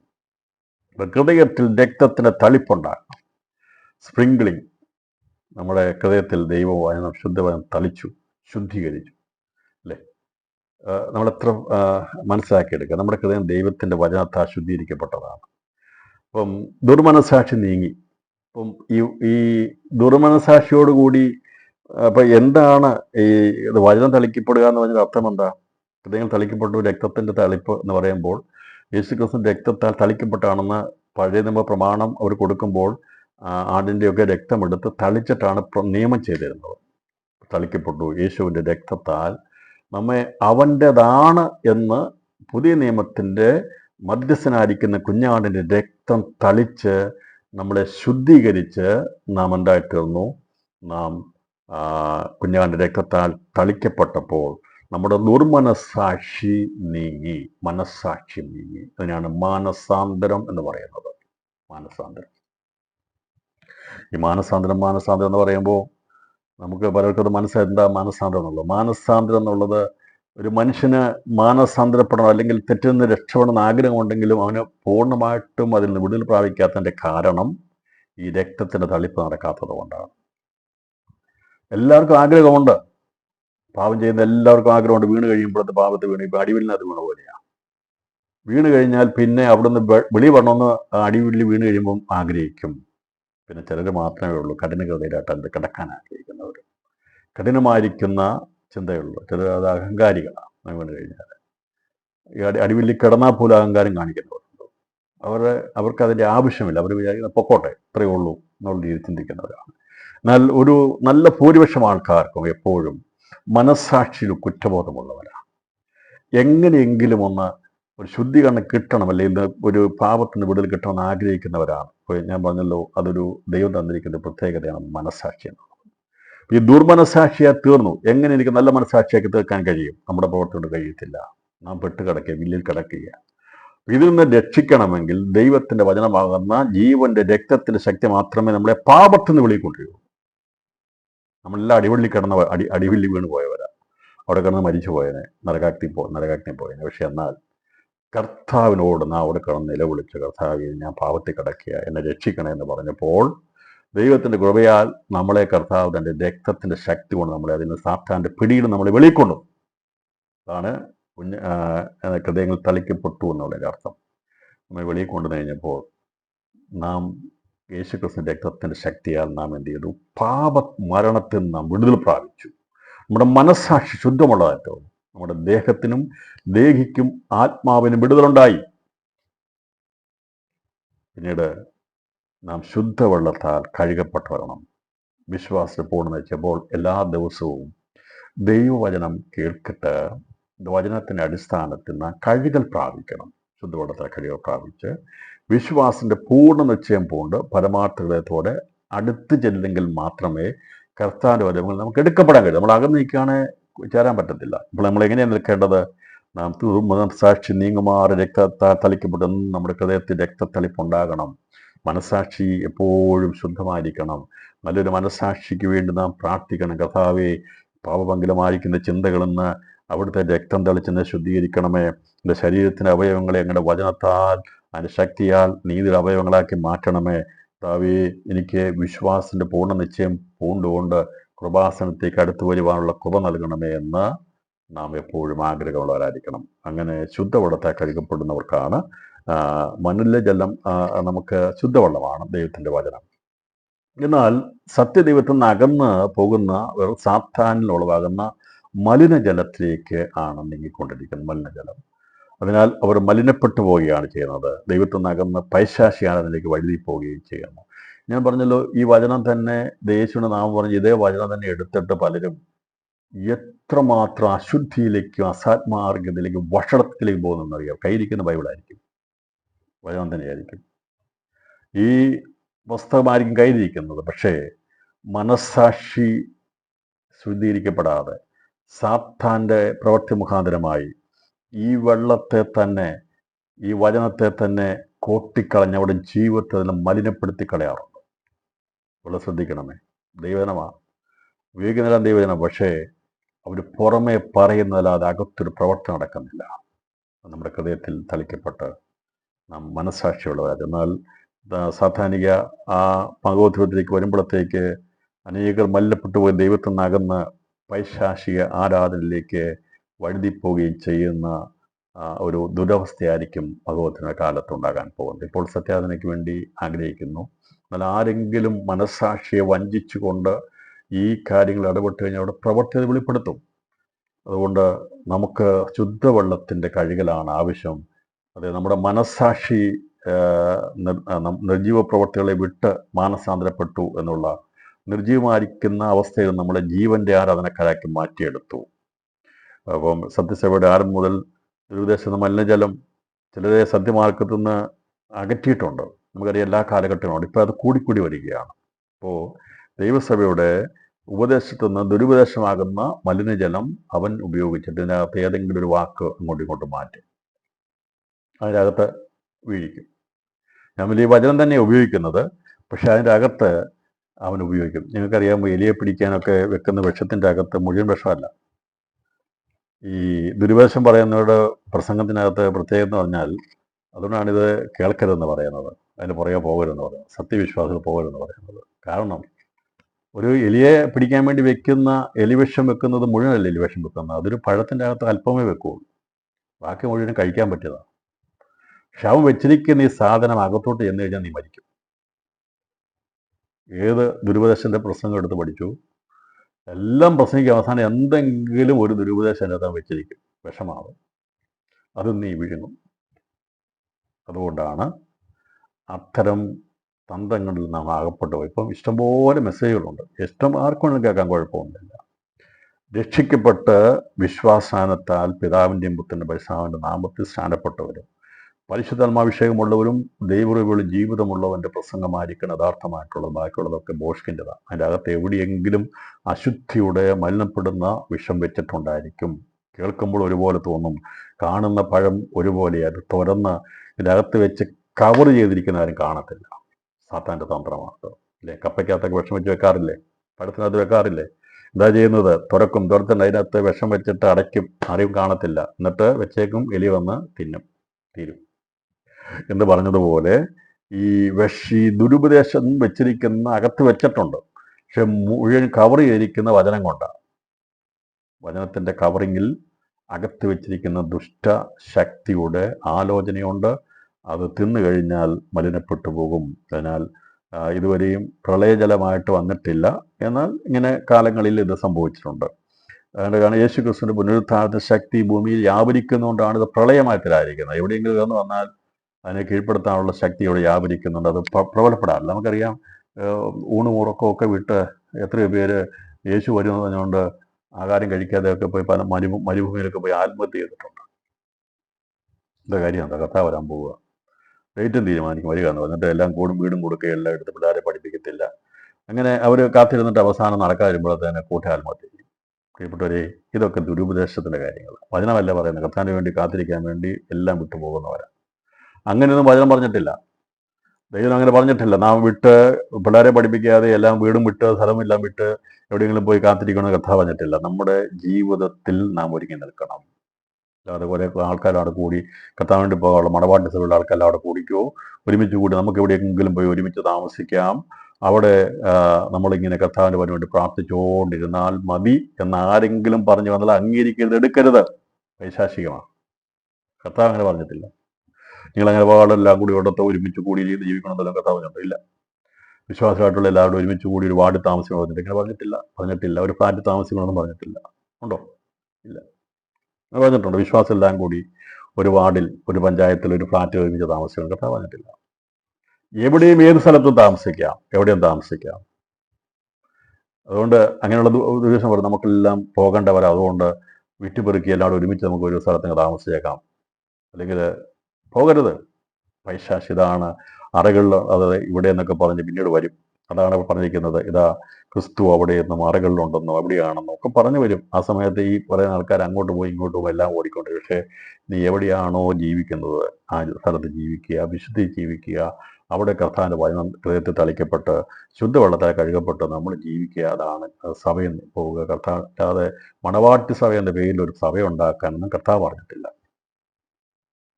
ദൈവം പറയാം, ഇപ്പം നാളെ ഇപ്പം ചിന്തിക്കുക, ഒരു സഭ അങ്ങ് ഉണ്ടാക്കിയേക്കാം. പേരെന്താ? Church of bride of Christ. പേര് നല്ലതാ. കഥ അങ്ങനെ പറഞ്ഞിട്ടില്ല. മണവാട്ടി സഭ പണിയപ്പെടാൻ കഥ അവിടെ പറഞ്ഞില്ല. നമ്മൾ അതിൽ നിന്ന് ഉരുത്തിരിയുന്നവരാ. 30 60 100 ഉണ്ടാകുന്നത്. അതിന് ബേസിക് സ്ട്രക്ചർ എങ്ങനെയാണ്? 10ാം ക്ലാസ് പാസ്സാകണമെങ്കിൽ 10ാം ക്ലാസ്സുകാർക്ക് മാത്രം ഒരു ക്ലാസ് ആണോ ആദ്യം തുടങ്ങുന്നത്? അല്ലല്ലോ. നേഴ്സറി മുതൽ വേണ്ടേ? നേഴ്സറി എന്നല്ലേ 1, 2 ഫസ്റ്റ് സ്റ്റാൻഡേർഡ് അങ്ങനെ ഓരോ LP UP കഴിഞ്ഞിട്ടല്ലേ പോകുന്നത്. അങ്ങനൊരു ബേസിക് സിസ്റ്റം ഉണ്ടല്ലോ. അല്ല അതോ 10ാം ക്ലാസ്സാണ് ആദ്യം തുടങ്ങുന്നത്? അങ്ങനെയല്ല. അത് പിന്നെ ഇപ്പോഴത്തെ പരിപാടി തുല്യതാ പരീക്ഷയൊക്കെ ആയിരിക്കും. ഞാൻ അതിലേക്കല്ല പറയുന്നത്. ഒരു സ്റ്റാൻഡേർഡ് ഉണ്ട്, ഒരു ക്രമമുണ്ട് എല്ലാത്തിനും. ഈ ക്രമത്തിൻ്റെ ഒരു ഒരു ഒരു അക്ഷരശാലയാണ്, ആത്മീയശാലയാണ് സഭ. സഭ ഒരിക്കലും വേർതിരിക്കപ്പെട്ട് ഞങ്ങൾ ഓവർകമേഴ്സ് ആൻഡ് ചർച്ച് ആണെന്നോ അല്ലെങ്കിൽ ഞങ്ങൾ ഫസ്റ്റ് ബോൺ ചർച്ചസ് ആണെന്നോ നിങ്ങളുടെ വേർതിരിവൊന്നും വെക്കണ്ട. ദൈവത്തിൻ്റെ സഭയെ ഞാൻ എൻ്റെ സഭയെ പണിയുന്ന കഥ പറഞ്ഞിട്ടുള്ളൂ. അപ്പോൾ സഭയ്ക്കകത്ത് വേർതിരിവ് ദൈവം പരിശുദ്ധാത്മാവ് വരുത്തിക്കോളും. 30, 60, 100 മേനിയായിട്ട് ദൈവം വേർതിരിക്കും. നമ്മളെല്ലാം തുടങ്ങുന്നത് 30ലാണ്. നമ്മൾ പണിയപ്പെടണം. അല്ലാതെ കുറേ ആൾക്കാരെ പറിച്ചെടുത്തുകൊണ്ട് ഈ 100 മേനിയുടെയാണെന്ന് പറഞ്ഞ് ചർച്ചൊന്നും ഉണ്ടാക്കാൻ ശ്രമിക്കരുത്. പൈശാചികമാണ്. ദൈവത്തിനകത്ത് ആലോചനയില്ല. നിങ്ങളോട് ആരെങ്കിലും പറയാം നമ്മൾ ഒരു പുതിയ സഭ ഉണ്ടാക്കാൻ പോവുകയാണ്, അത് മണവാട്ടി സഭയുടെ സഭയാണെന്ന് പറഞ്ഞാൽ പ്ലീസ് എന്നെ കേൾക്കുന്ന പ്രിയപ്പെട്ടവരെ അതിൻ്റെ പിന്നാലെ പോകരുത്. ദൈവസഭയെ സ്ഥാപിച്ച് സഭയ്ക്കകത്ത് 3 മേനിയുണ്ട്. അത് ദൈവത്തിൻ്റെ ഉദ്ദേശമാണ്. അത് വളരേണ്ടവർ വളരും, ഉന്നത പ്രാപിക്കും. അതിന് പരിശുദ്ധാത്മാവ് തുണ നിൽക്കും. അല്ലാതെ ഇവിടെ പ്രത്യേകമായിട്ടുള്ള ഒരു ഒരു ഒരു ഒരു രീതിയിലേക്ക് നാം പ്രത്യേകമായിട്ടുള്ള ഒരു സഭ പണിയപ്പെടേണ്ട ആവശ്യമില്ല. ദൈവം സ്ഥാപിച്ച സഭയ്ക്കകത്ത് 30 മേനിയുണ്ട്, 60 മേനിയുണ്ട്, 100 മേനിയുണ്ട്. എല്ലാത്തേക്കോ പ്രാപിക്കാനുള്ള സാഹചര്യം ഇതിനകത്തുണ്ട് എന്നുള്ളത് ഞാൻ ഓർപ്പിക്കുന്നു. അപ്പോൾ ഇനി വരാൻ പോകുന്ന പല തന്ത്രങ്ങളാണ്, പല പരിപാടികളാണ് വരാൻ പോകുന്നത്. വളരെ നമ്മൾ ശ്രദ്ധിക്കേണ്ടിയിരിക്കുന്നു. അപ്പം പരിശുദ്ധന്മാർ പ്രബോധനയിൽ നിന്ന് അന്യപ്പെട്ടു പോകുന്നവർ ദുരുപശപിടിയിലകപ്പെട്ട് വല്ലപ്പോഴും ഒഴുകിപ്പോയിട്ടുള്ള അവസരങ്ങളിലാണ് 1ാം നൂറ്റാണ്ട് മുതൽ ഉണ്ടായിട്ടുള്ളതെങ്കിൽ ദൈവസഭയുടെ ആദിജാതന്മാരുടെ സഭ ഇവിടുന്ന് എടുക്കപ്പെട്ട് കഴിഞ്ഞാൽ പിന്നീട് വരാൻ പോകുന്നത് ഈ വലിയൊരു ഒഴുക്കിൻ്റെ സമയത്തേക്ക് വരാൻ പോകുന്നെന്നുള്ളതാണ്.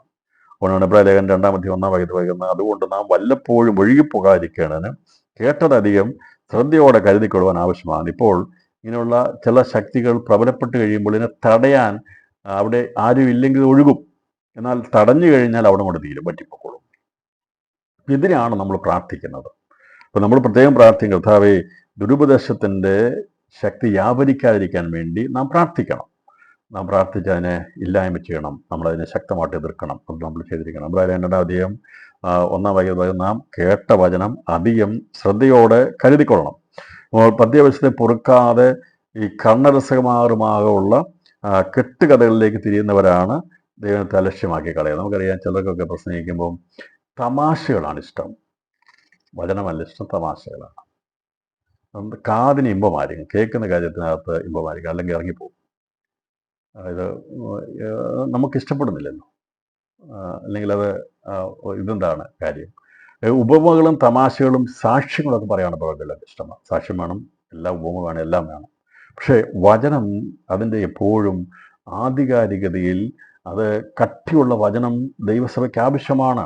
എന്നും തമാശ ഉപമയും പറയാനുള്ള സ്ഥലമല്ല, എന്നും സാക്ഷ്യം പറയാനുള്ള സ്ഥലമല്ല ദൈവസഭ. ദൈവസഭയെ പഠിപ്പിച്ചെടുക്കണം. അതിന് കട്ടിയുള്ള ആഹാരം വേണമെന്ന് എബ്രായ ലേഖനത്തിൽ പറഞ്ഞിട്ടുണ്ട്, 6-ാം അധ്യായത്തിൽ പറഞ്ഞിട്ടുണ്ട്. അതുകൊണ്ട് നാം പരിജ്ഞാനപൂർത്തി പ്രാപിക്കേണ്ടതിന് നാം ദൈവന് നാം ചെയ്യുന്നത് കട്ടിയുള്ള ആഹാരം എന്നാണ് പറയുന്നത്. കട്ടിയുള്ള ആഹാരം പഠിക്കണം, വേണം. എന്നും നമുക്ക് ഡാൻസും ആക്ഷൻ സോങ്ങും അല്ല വേണ്ടിയത്. അതൊക്കെ വേണം, കുഞ്ഞുങ്ങളെ പഠിപ്പിക്കാനൊക്കെ ആക്ഷൻ സോങ് വേണം, അതുപോലെ നമുക്ക് അത്യാവശ്യം. പക്ഷേ സഭ ഒരിക്കലും ആക്ഷൻ സോങ്ങിലേക്ക് പോകരുത് എന്നാണ് ഇവിടെ വേണം. ഞാൻ പറഞ്ഞല്ലോ, ഓരോ നിലവാരത്തിലുള്ളവരെ പഠിപ്പിച്ചെടുക്കാൻ വേണ്ടി വേണം. പക്ഷേ കട്ടിയുള്ള ആഹാരവും സഭയ്ക്കകത്ത് വേണം, ദൈവത്തിൻ്റെ ആഗ്രഹമാണ്. അപ്പോൾ ഇത് ഈ 10 വയസ്സ് പെറുക്കാതെ കണ്ണരസമാകും മെസ്സേജൊക്കെ കേട്ട് അതിൻ്റെ സന്തോഷം നിൽക്കുന്നവർ അലക്ഷ്യമാക്കി കളയുന്നവരെ സത്യവചനം അതിനെ അലക്ഷ്യമാക്കി വേണ്ടെന്ന് പറയും. കനത്ത മഴ പെയ്യുന്ന നിമിത്തമാണ് വെള്ളപ്പൊക്കം ഉണ്ടാകുന്നത്, എന്നാൽ എല്ലാ മഴയും പ്രളയമാകുന്നില്ല. ഇപ്പോഴത്തെ സാഹചര്യമാണ് പറയുന്നത്. എന്നാൽ മകോത്സവ കാലത്ത് അതിൻ്റെ സൂചിക അപകട നിലയിലേക്ക് കിടക്കും. നമുക്കറിയാമല്ലോ, വെള്ളപ്പൊക്കം വരുമ്പോൾ ഈ വഴിസൈഡിലൊക്കെ സൂചി വെച്ചിട്ടുണ്ട്. 1 മീറ്റർ അല്ലെങ്കിൽ എത്ര മീറ്റർ, എത്ര സെൻറ്റിമീറ്റർ എന്ന് പറഞ്ഞു തരും. 10 സെൻറ്റിമീറ്റർ, 20 സെൻറ്റ്, 30 സെൻറ്റ്, അങ്ങനെ ഓരോ സൂചിക വെക്കും. വെള്ളമുള്ള വഴിയിലൂടെ പോകുമ്പോൾ നമുക്കറിയാം, ഈ സൂചിക നോക്കിയാൽ പോകുന്നത് എത്രമാത്രം വെള്ളം ഇവിടെ ഉണ്ടെന്നുള്ളത് ആ സ്കെയിൽ നോക്കാൻ കാണാൻ പറ്റും. എന്നാൽ ഈ ലോകത്തിൻ്റെ എന്ന് പറഞ്ഞാൽ ദൈവസഭ സ്ഥാപിക്കപ്പെട്ട മുതൽ പലപ്പോഴും ഇങ്ങനെയുള്ള വെള്ളപ്പൊക്കങ്ങൾ ഉണ്ടായിട്ടുണ്ട്. പക്ഷേ സൂചിക അപകടനില തരണം ചെയ്ത് പോയിട്ടില്ല, കാരണം പരിശുദ്ധാത്മാവ് ഇവിടെ ഉള്ളതുകൊണ്ട്. എന്നാൽ പരിശുദ്ധാത്മാവ് പോയി കഴിയുമ്പോഴത്തേക്ക് ദുരുപദേശത്തിൻ്റെ കവിഞ്ഞൊഴുക്കുണ്ടാകും. അതാണ് ഈ അനുഗ്രഹത്തിൻ്റെ കവിഞ്ഞൊഴുക്കുന്നത്, ഭൗതികവാദത്തിലേക്ക് സഭയെ കൊണ്ടുപോകുന്നത്. അത് ഇപ്പോൾ തടഞ്ഞുകൊണ്ടിരിക്കുകയാണ് ദൈവസ്വയം പരിശുദ്ധാത്മാവ്. എന്നാൽ ഇത് ദൈവസ്വയം പരിശുദ്ധാത്മാവിനാൽ ആദിസ്നാഥന്മാരുടെ സഭ ജയാളിയിൽ എടുക്കപ്പെട്ട് കഴിഞ്ഞാൽ പിന്നീട് ഇത് വല്ലാതെ കവിഞ്ഞൊഴുകുന്ന ഒരു കാലഘട്ടത്തിലേക്ക് വരും. അതിൻ്റെ തുടക്കമാണ് ഇവിടെ ഇപ്പോൾ ഭൗതിക അനുഗ്രഹത്തിൻ്റെ കവിഞ്ഞൊഴുക്ക് എന്നൊക്കെ പറഞ്ഞ രീതിയിൽ പലതും നടന്നുകൊണ്ടിരിക്കുന്നത്. ഇത്തരം ബോഷ്കിൻ്റെ വലയിൽ ദൈവം കുടുങ്ങിപ്പോകാതിരിക്കുന്നതിന് വേണ്ടിയാണ് നമ്മൾ പ്രാർത്ഥിക്കണം. കർത്താവേ, ഇങ്ങനെയുള്ള ഈ ചിലരുടെ വ്യക്തിപരമായ താല്പര്യത്തിന് വേണ്ടി ആരും അതിൻ്റെ ഇടകളായി തീരാതിരിക്കാൻ വേണ്ടി നമുക്ക് ഉണർന്ന് പ്രാർത്ഥിക്കേണ്ട കടമ നമുക്കുണ്ട്. അപ്പോൾ ആമോസ് പ്രവാചകൻ പറഞ്ഞിട്ടുള്ള ഒരു കാര്യമാണ് ഇനി നിറവേറപ്പെടാൻ പോകുന്നത്. ഈ സാത്തിനെയും മഹോത്സവ കാലം നടക്കാൻ പോകുന്ന ആമോസ് പ്രവാചകൻ 8-ാം അധ്യായം 12 വാക്യങ്ങളാണ്. ഇപ്പോഴല്ല, ഇപ്പോൾ നമുക്ക് സുഭിക്ഷമായിരിക്കുന്ന വചനം ലഭിക്കുന്നുണ്ട്, സഭകളിലുണ്ട്, നമുക്ക് എവിടെ വേണേലും ദൈവനെ കേൾക്കാനുള്ള സാവകാശമുണ്ട്. എന്നാൽ ആമോസിന് 8-ാം അധ്യായം 11 വായിക്കുന്നത് അപ്പത്തിനായുള്ള വിശപ്പല്ല, വെള്ളത്തിനായുള്ള ദാഹവുമല്ല, എവിടെ വചനം കേൾക്കേണ്ടതിനുള്ള വിശപ്പ് തന്നെ ഞാൻ ദേശത്തേക്ക് അയക്കുന്ന ആളുകൾ വരുന്നു എന്ന് യഹോവയുടെ കർത്താവിനുള്ള പാടാണ്. അവർ സമുദ്രം മുതൽ സമുദ്രം വരെയും വടക്ക് മുതൽ കിഴക്ക് വരെയും ഉഴന്ന് ചെന്ന് യഹോവയുടെ വചനം അന്വേഷിച്ച് അലഞ്ഞ് നടക്കും, കണ്ടു കിട്ടിയത് എന്ന് പറഞ്ഞാൽ ഭൂമിയിൽ മൊത്തമായിട്ട് വരുന്നത്. സമുദ്രം മുതൽ സമുദ്രം എന്ന് പറഞ്ഞാൽ ഈ പടിഞ്ഞാറ് മുതൽ തെക്ക് വരെയുള്ള ഭാഗങ്ങൾ നമുക്കാണ് സമുദ്രമാണ് കാണുന്നത്. പടിഞ്ഞാറ് മുതൽ തെക്ക് വരെ നിങ്ങൾ ഭൂപടം എടുത്ത് നോക്കിയോ, പടിഞ്ഞാറ് മുതൽ തെക്ക് വരെ അറ്റ്ലാന്റിക് അങ്ങനെയുള്ള ശാന്തസമുദ്രം, അതുപോലെ ഇന്ത്യ മഹാസമുദ്രം. പിന്നെ വടക്ക് മുതൽ കിഴക്ക് വരെ, വടക്ക് മുതൽ കിഴക്കെന്ന് പറയുമ്പോൾ പർവ്വത പ്രദേശങ്ങളുടെ ബന്ധത്തിൽ കിഴക്ക് വരെയുള്ള ഭാഗങ്ങളെ കാണിച്ചപ്പോൾ ഭൂലോകം മുഴുവനായിട്ട് മൊത്തമായി വരാൻ പോകുന്ന ഒരു ആത്മീയ വരൾച്ച ഉണ്ടാകാൻ പോവുകയാണ്. സമുദ്രം മുതൽ സമുദ്രം വരെയും വടക്ക് മുതൽ കിഴക്ക് വരെയും, വടക്കെന്ന് പറയുമ്പോൾ നോർത്ത്, വടക്ക് ഭാഗം ഉയർച്ചയെ കാണിക്കുന്ന പർവ്വതങ്ങൾ മുതൽ കിഴക്കോട്ടുള്ള ഭാഗങ്ങളിലേക്ക് വരുമ്പോൾ കരപ്രദേശങ്ങളെ കൂടുതലും വരുന്നത്. അതിനുശേഷമായിട്ട് വെള്ളത്താലാണ് ചുറ്റപ്പെട്ട് കിടക്കുന്നത്, വെള്ളമുണ്ട്. അപ്പോൾ വെള്ളത്തിൻ്റെ ഏറ്റവും കൂടുതൽ ഉള്ള ഭാഗമാണ് ഈ പറയുന്ന പടിഞ്ഞാറ് തെക്ക് ഭാഗത്തായിട്ടുള്ള ഭാഗം. വെള്ളത്തിൻ്റെ ഭൂരിഭാഗവും പടിഞ്ഞാറ് തെക്ക് ഭാഗങ്ങളാണ്. നമുക്കറിയാം, പ്രധാനപ്പെട്ട സമുദ്രങ്ങളെല്ലാം പടിഞ്ഞാറ് തെക്കായിട്ടാണ്. നമ്മൾ ഇന്ത്യയുടെ തെക്ക് ഭാഗത്തായിട്ട് ഇന്ത്യ മഹാസമുദ്രം, അറബിക്കടൽ, അങ്ങനെയുള്ള നമ്മൾ നോക്കുമ്പോൾ ഇങ്ങോട്ടുള്ള സ്ഥലങ്ങളെല്ലാം നോക്കുമ്പോൾ ഇങ്ങനെ വെള്ളത്തിൻ്റെ വലിയൊരു പെരുത്തുകൂട്ടമാണ്. അതുകൊണ്ടാണ് ഇങ്ങനെ പറയുന്നത്, സമുദ്രം മുതൽ സമുദ്രം വരെയും വടക്ക് മുതൽ കിഴക്ക് വരെയും ഒഴുന്നു ചെല്ലുമെന്ന് പറയുന്നത്. അപ്പോൾ ഇത് നടക്കാൻ പോകുന്നത് ഇന്ന് സുലഭമായി കിട്ടുന്ന ദൈവനം നമുക്ക് സുലഭമായി കിട്ടുമ്പോൾ അതിന് വില കൊടുക്കത്തില്ല. നമുക്കെന്നും അത് നമുക്ക് കിട്ടുന്നുണ്ടെങ്കിൽ അതിൻ്റെ പ്രത്യേക ആരാധന കുഴപ്പമില്ല, പ്രാർത്ഥിക്കാൻ സൗകര്യമുണ്ട്, വചനം വായിക്കാൻ നമ്മൾ റിലാക്സ് ചെയ്യും. നാളെ ആകാമല്ലോ, ഇന്നിപ്പോൾ ആരാധിച്ചിട്ട് നാളെ കിട്ടുമല്ലോ എന്ന് നമ്മൾ വിചാരിക്കും. എന്നാൽ ഇത് കിട്ടാതെ വരുമ്പോഴുള്ളൊരു അവസരം വരുമ്പോഴാണ് അതിൻ്റെ വിലയും നിലയും മനസ്സിലാകുന്നത്. എന്നാൽ ആത്മീയ ക്ഷാമകാലം വരാൻ പോവുകയാണ്. ഇന്ന് ആത്മീയ സുഭിക്ഷതയുടെ കാലമാണ്. പരിശുദ്ധാത്മാവ് നമുക്ക് നല്ല വിരുന്നുകൾ ഒരുക്കി തന്നിരിക്കുക. നമുക്ക് ഇഷ്ടംപോലെ മെസ്സേജുകൾ കേൾക്കാനുള്ള സൗകര്യങ്ങൾ ഒരുക്കി തന്നിരിക്കുക, നമുക്ക് തന്നെ വായിക്കാനുള്ള സൗകര്യം ഒരുക്കി തന്നിരിക്കുക. നമുക്ക് നമ്മൾ ഏത് ഭാഷയെ പഠിക്കണമോ, ദ്വിഭാഷ വേണോ, ഇംഗ്ലീഷ് മലയാളം വേണോ, ഇംഗ്ലീഷ് ഹിന്ദി വേണോ, തമിഴ് വേണോ, ഇനിയും വേണ്ട ഏത് ഭാഷയിലും ഇനിയും വായിക്കാൻ കഴിയാത്തവർക്ക് വേണ്ടിയുള്ള ലാംഗ്വേജുകളിൽ പോലും ബൈബിൾ ട്രാൻസ്ലേഷൻ ഉപയോഗിക്കും. നമ്മുടെ പ്രിയപ്പെട്ടവർക്ക് അതിന് വേണ്ടി ചെയ്തുകൊണ്ടിരിക്കുകയാണ്. അപ്പോൾ അങ്ങനെ എല്ലാ വിഭാഗങ്ങളിൽപ്പെട്ടവർക്കും ദൈവം പഠിക്കാനുള്ള ഒരു സുഭിക്ഷതയുടെ കാലമാണിപ്പോൾ. എന്നാൽ അധികം താമസിയാതെ പരിശുദ്ധാത്മാവ് സഭ എടുക്കപ്പെട്ട് കഴിഞ്ഞാൽ പിന്നീട് ഉണ്ടാകാൻ പോകുന്നത് ദുർലഭതയുടെ കാലങ്ങളിലേക്ക് വരാൻ പോവുകയാണ്.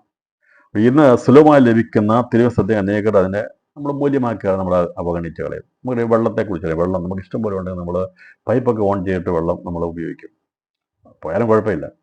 അപ്പോൾ നമ്മൾ പല്ലൊക്കെ തേക്കാണെങ്കിലും സാധാരണ ചെയ്യുന്ന പൈപ്പ് തോന്നിട്ട് നമ്മൾ തേക്കും. പക്ഷേ അത് ഒരുപാട് വെള്ളം വേസ്റ്റാകും. വെള്ളമില്ലാതെ വരുമ്പോഴത്തേക്ക് എന്ത് ചെയ്യും? അന്നേരം പിന്നെ നമ്മൾ വളരെ സൂക്ഷിക്കും, നമ്മൾ വളരെയധികം ശ്രദ്ധിക്കും. ഒരു തുള്ളി വെള്ളം പോലും വേസ്റ്റ് ചെയ്യാതെ നമ്മൾ സൂക്ഷിക്കും. ദുർലഭത വരുമ്പോഴാണ് അതിൻ്റെ വില അറിയുന്നത്. സുലഭതയുള്ളപ്പോൾ നമ്മളത് കണക്കാക്കത്തില്ല, നമ്മളത് ധാരാളമായിട്ട് കിട്ടും. ദൈവം നമുക്ക് ധാരാളമായി തന്നിരിക്കുന്നത് നമ്മൾ സന്തോഷത്തോടെ ഉപയോഗിക്കുക, നമ്മൾ ദൈവത്തെ സ്തോത്രം ചെയ്യുക. എന്നാൽ ദുർലഭമായിരിക്കുന്ന ക്ഷാമകാലം വരും, അതിൻ്റെ ഉച്ചാവസ്ഥയിലാണ് മഹോത്സവത്തിലേക്ക് വരുന്നത്. അപ്പോൾ സർപ്പത്തിൻ്റെ വായിൽ നിന്ന് നദി പോലെ വെള്ളത്തെ ചാടിച്ചു എന്നതിൻ്റെ വ്യാഖ്യാനം ദുരുപദേശകരുടെ വായിൽ നിന്ന് ഒഴുകുന്ന ബോഷ്കിൻ്റെ, അതായത് സാത്താനല്ലേ വെള്ളം ചാടിക്കുന്നത്. ദൈവത്തിൻ്റെ വചനം ഒഴുകുക എന്ന് പറഞ്ഞാൽ ദൈവമാണ് അവിടെ സംസാരിക്കണമെന്ന് അല്ല, ദൈവത്തിൻ്റെ വായായി ദൈവം നമ്മൾ ഉപയോഗിക്കുക. അപ്പം മോശയാണ് ദൈവത്തിൻ്റെ വായായിട്ട് ഉപയോഗിച്ചത്. ദൈവമായിട്ട് അവനെ ഉപയോഗിച്ചു, അവൻ്റെ വായായിട്ട് അഹ്റോനെ ദൈവം നിർത്തി. വായ എന്ന് പറഞ്ഞാൽ പകരമായിട്ട് നിൽക്കുന്നയാളാണ്, അല്ലാതെ കർത്താവിടെ വന്ന് സംസാരിക്കുകയല്ല. എപ്പോഴും ദൈവം ഓരോരുത്തരെ ഉപയോഗിക്കുകയാണ്. അതേക്കുറിച്ച് പറഞ്ഞിരിക്കുന്ന ഇരമ്യാ 15:19 വായിക്കുക. നീ അധമമായത് ഒഴിച്ച് ഉത്തമമായത് പ്രസ്താവിച്ചാൽ നീ എൻ്റെ വായ് പോലെയാകും. അവർ നിന്റെ പക്ഷം തിരിയും, നീ അവരുടെ പക്ഷം തിരിയുകയില്ല. കർത്താവ് പറഞ്ഞു, അധമമായത് ഒഴിച്ച് ഉത്തമമായത് പ്രസ്താവിച്ചാൽ നീ എൻ്റെ വായ് പോലെയാകും. കാരണം കർത്താവ് പറഞ്ഞു, മനുഷ്യൻ നിന്നെ ആക്കി വെച്ചിരിക്കുന്നത് ഉത്തമമായി സംസാരിക്കാൻ വേണ്ടിയാണ്, പ്രസ്താവിക്കാൻ വേണ്ടിയാണ്. അങ്ങനെ ചെയ്താൽ നീ എൻ്റെ വായ് പോലെയാകും. അവർ നിന്റെ പക്ഷം തിരിയും, നീ അവരുടെ പക്ഷം തിരിയത്തില്ല. ഉത്തമമായത് സംസാരിച്ചേ നമ്മൾ പോകാവുള്ളൂ. അവർ നിന്റെ പക്ഷം തിരിയും, നീ അവരുടെ പക്ഷം തിരിയുകയില്ല എന്ന് പറഞ്ഞിരിക്കുന്നത്. ഇപ്പോൾ ദൈവത്തിൻ്റെ വായ് പോലെ ആകുന്നവരുടെ കൊണ്ടാണ് ദൈവം തന്നെ ശുശ്രൂഷ ചെയ്യുന്നത്. എന്നാൽ എതിർ ക്രിസ്തുവിൻ്റെ ഭരണസമയമാകും, സാത്താന്യ ഭരണസമയമാകുമ്പോൾ നേരെ തിരിച്ചാണ് സംഭവിക്കുന്നത്. സാത്താൻ്റെ വായ് പോലെയാകുന്ന ഉത്തമമായത് ഒഴിച്ച് അധമമായത്. ഇപ്പോൾ സത്യം സംസാരിക്കുന്നതിന് പകരമായി അസത്യം സംസാരിക്കും. ഇതേ വചനം തന്നെ കോട്ടിക്കളയും, അതിൻ്റെ സത്യത്തെ മാറ്റിയിട്ട് അതിനെ ബോഷ്കാക്കി മാറ്റും. അങ്ങനെ അധമമായത് സംസാരിച്ച് മാനവജാതി സത്യദൈവത്തിൽ നിന്ന് പൂർണ്ണമായി അകറ്റിക്കളയുന്ന കാലഘട്ടത്തിൽ അനേകരുടെ വായ അന്ന് പ്രബലപ്പെട്ട വലിയ ടീച്ചേഴ്സ് ഉണ്ടാകും, വലിയ പ്രസംഗം ഉണ്ടായിരിക്കും. ഇന്ന് ദൈവത്തിൻ്റെ വായായിട്ട് ഉപയോഗിക്കുന്ന സുവിശേഷകരും കൺവെൻഷൻ പ്രാസംഗികരും ഒക്കെ ദൈവത്തിൻ്റെ വായായിട്ട് ദൈവം ഉപയോഗിക്കുന്ന അഭിഷക്തന്മാരെ ഉപയോഗിക്കുമ്പോൾ അതിന് പകരമായിട്ട് അതിന് എതിരായിട്ട് ഇപ്പോൾ അത് ഒരു കാലഘട്ടം കഴിഞ്ഞ് കഴിഞ്ഞാൽ സാത്താന്യ മതത്തിലായി കഴിയുമ്പോൾ വലിയ വലിയ മീറ്റിങ്ങുകളും പരിപാടികളൊക്കെ നടക്കും. പക്ഷേ ഇത് മുഴുവനും ബോഷ്കിൻ്റെ ശക്തിയോട് പ്രവാഹമായിരിക്കും. അപ്പോൾ ഇവര് ഈ മാനവജാതിയെ തെറ്റിക്കാൻ വേണ്ടി അവൻ്റെ പക്ഷത്തേക്ക് തിരിക്കാൻ വേണ്ടി ചെയ്യുന്ന താന്ത്രികമായ അവൻ്റെ തന്ത്രപരമായിട്ടുള്ള ഗൂഢാലോചനയുടെ ഫലമായിട്ടാണ് അന്ന് ദൈവത്തെ കൂട്ടിക്കളയുന്ന സന്ദേശങ്ങൾ അന്ന് ഉണ്ടാകാൻ പോകുന്നത്. ആ കാലഘട്ടത്തിൽ 2 കൂട്ടർ ഒഴികെ മറ്റുള്ള മനുഷ്യരെല്ലാം ഇതിൻ്റെ പിന്നാലെ പോകും. അന്ന് ഇസ്രായേൽ വരെ വഴിതെറ്റി പോകുന്ന പറഞ്ഞിരിക്കുന്നത്. ഇപ്പം സാധാരണ ഉപദേശത്തെ പിടിയിലാകും, അടിമപ്പെട്ടു പോകും. ഈ സന്ദർഭത്തിൽ ദുരുപദേശത്തിൻ്റെ പ്രളയം ദൈവജനത്തെ ബാധിക്കാതിരിക്കാൻ വേണ്ടി സർവശക്തനായ ദൈവം കൽപ്പിക്കുന്നത് കൊണ്ട് ഭൂമി സ്ത്രീക്ക് തുണ നിൽക്കുന്നു എന്ന് പറഞ്ഞതിൻ്റെ അർത്ഥം എന്താണെന്ന് ചോദിച്ചാൽ എന്താ ചെയ്യുന്നത്? അതിനകത്ത് ദൈവത്തിൻ്റെ വായ ഇവിടെ ഭൂമി പിളർന്ന് വെള്ളത്തെ വിഴുങ്ങിക്കളയെന്ന് പറയുന്നത്. അത് കാണിക്കുന്നത് ഇങ്ങനെ ദുരുപദേശം പറയുന്ന വലിയ പ്രബലപ്പെട്ട ടീമുകൾ അറിയാതെ തന്നെ ദൈവം ഭൂമിയിൽ നിന്ന് അവരെ വെളിയിലോട്ട് താഴെ കൊണ്ടുപോകും. വലിയ പ്രസംഗം കഴിഞ്ഞിട്ട് പോകുന്നതായിരിക്കും, രാത്രിയിൽ കാണത്തില്ല, പോകുന്ന വഴിക്ക് ഭൂമി അവരെ വിഴുങ്ങിക്കളയും. കാരണം ഇവൻ നിന്ന് കഴിഞ്ഞാൽ വലിയ പ്രളയമായി തീരും. അതാണ് ഇവിടെ പറയുന്നത്, ഭൂമി സ്ത്രീക്ക് തുണ നിന്നു, വായി പിളർന്ന് വിഴുങ്ങിക്കളഞ്ഞെന്ന് പറഞ്ഞാൽ ചാടിച്ച വെള്ളം വിഴുങ്ങിക്കളയുന്നതിൻ്റെ അർത്ഥം ഭൂമി സ്ത്രീക്ക് തുറന്നു. മകാസർപ്പ് വായിൽ നിന്ന് ചാടിച്ച നദിയെ ഭൂമി വായു തുറന്ന് വിഴുങ്ങിക്കളഞ്ഞു എന്ന് പറഞ്ഞാൽ, ഇങ്ങനെ ഈ പ്രബലപ്പെട്ട് നിൽക്കുന്ന വലിയ പ്രാസംഗികരെ, അന്നത്തെ ദുരുപദേശത്തിൻ്റെ ശക്തന്മാരായിട്ടുള്ളവരെ അവരറിയാതെ തന്നെ, മറ്റുള്ള അറിയാതെ തന്നെ അതിനെ വിഴുങ്ങിക്കളയും, കാണത്തില്ല. നമുക്കതിന് തെളിവുണ്ട്. ദൈവത്തിൻ്റെ വായായിരുന്ന മോശയോടും അഹരോനോടും മത്സരിച്ച സംഘ സദസ്യരിൽ പ്രധാനികളായിരുന്ന കോരകും ദാതാനും അബീരാമും അവരുടെ കൂട്ടത്തെ ഭൂമി വായു പടർന്ന് വിഴുങ്ങിക്കളഞ്ഞു. ഇവര് പറഞ്ഞത് ഞങ്ങൾക്കും അറിയാമെന്നൊക്കെ പറഞ്ഞാണ് വന്നത്. പക്ഷെ അവരെ എന്ത് ചെയ്തു? ദൈവം അവർക്ക് തുണ നിന്നു, കൊല്ലാനൊന്നും പോയില്ല. ഭൂമി വായ തുറന്ന് പടർന്ന് എന്ത് അവരെ വിഴുങ്ങിക്കളഞ്ഞു. അതുപോലെ ഈ മഹോത്സവ കാലത്തിലും ദൈവം ഭൂമിക്ക് തുണ നിൽക്കുന്നു പറഞ്ഞാൽ, ഇതിനെ വഹിക്കാൻ കഴിയാത്ത വിധത്തിൽ ഒഴുകുമ്പോൾ, ഭൂമി ദൈവത്തിൻ്റെ സൃഷ്ടിയാണ്. ദുരുപദേശത്തിൻ്റെ ബോഷ്കിന് ശക്തി വരുമ്പോൾ അത് ദൈവം അംഗീകരിച്ചു കൊടുക്കത്തില്ല. അന്ന് ഇതിൻ്റെ പ്രബലന്മാരായിട്ടുള്ളവരെ, അന്ന് കോരക, ദാതാൻ, അബീരാം എന്നിവരെ വിഴുങ്ങിക്കളഞ്ഞ പോലെ ഭൂമി വിഴുങ്ങിക്കളയെന്ന് പറയുന്നത്. അതങ്ങനെ സംഭവിക്കും എന്ന് സംഖ്യാപുസ്തകം 16, 26, 34 വായിക്കുന്ന സംഭവിച്ചതിനെ കുറിച്ച് പറയും. എന്നാൽ സംഭവിക്കും എന്നുള്ളതിനെക്കുറിച്ച് സങ്കീർത്തനം 55-ാം അധ്യായം 15-ാമത്തെ വാക്യത്തിൽ പറഞ്ഞിട്ടുണ്ട്. മരണം പെട്ടെന്നവരെ പിടിക്കട്ടെ, അവർ ജീവനോടെ പാതാളത്തിലേക്ക് ഇറങ്ങട്ടെ, ദുഷ്ടത അവരുടെ വാസസ്ഥലത്തും അവരുടെ ഉള്ളിലുമുണ്ട്. ഈ ദുഷ്ടത ഉള്ളിൽ വർദ്ധിച്ചിട്ട് അവിടെ താമസിക്കുന്ന സ്ഥലത്ത് പോലും ഇതിൻ്റെ കൂമ്പാരങ്ങളായിരിക്കും. ഇതേക്കുറിച്ച് പഠിക്കാൻ പറ്റിയിരിക്കുന്ന സ്ഥലങ്ങളായിരിക്കും. നമുക്കറിയാമല്ലോ, ഓരോരുത്തർ താമസിക്കുന്ന സ്ഥലത്ത് പോയി ഈ പോലീസുകാരൊക്കെ കുറ്റാന്വേഷിച്ച് ചെല്ലുമ്പം തെളിവെടുക്കാൻ വേണ്ടി വീട്ടിൽ കൊണ്ടുപോകും. അപ്പോൾ അവിടെ നിന്ന് എടുക്കുന്ന സാധനം പിടിക്കുമ്പോൾ അറിയാം എൻ്റെ കയ്യിൽ എന്തൊക്കെയാണ് ഉള്ളത്. ദുഷ്ടത അവരുടെ ഉള്ളിലും അവരുടെ വാസസ്ഥലത്തുമുണ്ട്. ഇവിടെ നമ്മുടെ വീട്ടിലൊക്കെ വന്ന് ആര് പരിശോധിച്ചാലും ദുഷ്ടതയുടെ ഒന്നും എടുക്കാനില്ല. ഉണ്ടോ? ഇല്ല. ഒരു ശേഖരവും ഇല്ല. ദൈവസഭയെ കയറി അവരെടുത്തുകൊണ്ട് അവർ പരിശോധിച്ചാൽ എന്നാ കിട്ടുന്നത്? അവിടെ എന്നാ കിട്ടുന്നത്? അവർക്ക് ബൈബിളും കിട്ടും, കുറേ പാഠപുസ്തകം കിട്ടും അല്ലേ? നമ്മുടെ വീടുകളിൽ വന്ന് പരിശോധിക്കട്ടെ. എന്നാൽ ദുഷ്ടത പ്രവർത്തിക്കുന്നതിൻ്റെ വീട്ടിൽ അതിൻ്റെ ശേഖരം കാണും. അവിടെ പറയും ദുഷ്ടത അവരുടെ ഉള്ളിലും അവരുടെ വാസസ്ഥലത്തുമുണ്ട്. അപ്പം നമ്മുടെ ഉള്ളിലുള്ളതാ നമ്മൾ വീട്ടിൽ സൂക്ഷിച്ചു വയ്ക്കുന്നത്. ശരിയല്ലേ? ശരിയല്ലേ? നമുക്കിവിടെ ആകെപ്പാടെ കുറച്ച് വസ്ത്രം കാണും. ഞാൻ പറഞ്ഞു, നമുക്കൊന്നും ഒളിച്ചു വെക്കാനുള്ളതൊന്നുമില്ല. നമ്മുടെ ദുഷ്ടത നമ്മുടെ ഹൃദയത്തിലുണ്ടെങ്കിൽ നമുക്കിവിടെ ഒന്നും ഒളിച്ചു വെക്കാനില്ല. ആരെങ്കിലും വരുമ്പോഴത്തേന് അയ്യോ കാണുന്നത് ഒളിച്ചു വെക്കാനൊന്നുമില്ല. ഉണ്ടോ? ഇല്ല. ഉണ്ടെങ്കിൽ നമ്മുടെ ദുഷ്ടതയുണ്ടെന്ന്. അപ്പോൾ ആരെങ്കിലും എൻ്റെ വീട്ടിൽ ഒരു ഗസ്റ്റ് വരുമ്പോഴത്തേന് ഞാൻ നിങ്ങളെ ആരെയും കാണിക്കാത്ത വിധത്തിൽ ചില സാധനങ്ങൾ ഒതുക്കണം എന്നുണ്ടെങ്കിൽ അതിൻ്റെ അർത്ഥം എൻ്റെ അകത്ത് ദുഷ്ടതയുണ്ട്, അത് എൻ്റെ വാസ്തവത്തിലുമുണ്ടെന്നാണ് പറയുന്നത്. നമ്മളെപ്പോഴും അകവും പുറവും ഒരുപോലെ ആയിരിക്കണം. കാര്യം മനസ്സിലായെന്ന് വിചാരിക്കുന്നു. വിശദീകരിക്കണ്ടല്ലോ. ഈ ദുഷ്ടത അവരുടെ ഉള്ളിലും അവരുടെ വാസ്തവത്തിലും ഉണ്ടെന്ന് അതിൻ്റെ തെളിവ് ശേഖരം അവർ വീട്ടിലുണ്ട്. മനസ്സിൽ മാത്രമല്ല അതിൻ്റെ ശേഖരം. അപ്പം ദുഷ്ടത പഠിക്കുന്നവരാണെങ്കിൽ അത് അതിൻ്റെ ആൾക്കാരാണെങ്കിൽ അതിൻ്റെ പുസ്തകം നമുക്കറിയാമല്ലോ. മാനസാന്തരപ്പെട്ട് കഴിഞ്ഞപ്പോഴത്തേന് അവിടെ 50,000 വെള്ളിക്കാശിൻ്റെ മന്ത്രവാദങ്ങളുടെ പുസ്തകങ്ങൾ കത്തിച്ച് കളഞ്ഞതാണ് പറഞ്ഞത്. അവിടെ വാസ്തവത്തിൽ ഉണ്ടായിരുന്നതാണ്. അവർക്ക് മനസ്സിന് ഇത് ആവശ്യമില്ല. അവരുടെ ഹൃദയം നന്നായി കഴിഞ്ഞപ്പോൾ അതെല്ലാം എടുത്ത് കത്തിച്ച് കളഞ്ഞു. ഈ എന്തെങ്കിലും കാര്യങ്ങൾ, പ്രിയപ്പെട്ടവരെ, ദുഷ്ടതയുടെ കാര്യങ്ങൾ വാസ്തവത്തിലുണ്ടെങ്കിൽ മനസ്സ് ശുദ്ധമായി കഴിഞ്ഞാൽ അതെല്ലാം കളഞ്ഞേക്കണം കേട്ടോ. ചിലത് കളയത്തില്ല, അതും കെട്ടിപ്പിടിച്ചുകൊണ്ടിരിക്കുന്ന ആൾക്കാരുണ്ട്. ദുഷ്ടത ഹൃദയത്തിലുണ്ടെങ്കിലാണ് അത് വെച്ചുകൊണ്ടിരിക്കുന്നത്. നമ്മുടെ ഹൃദയത്തിൽ നിന്ന് വിഗ്രഹവും പടവും എല്ലാം മാറിക്കഴിഞ്ഞാൽ നമുക്ക് ഇനി ആവശ്യമില്ല. പിന്നെ അതിന് അവിടെ വിട്ടുവെച്ചുകൊണ്ടിരിക്കുന്നത്.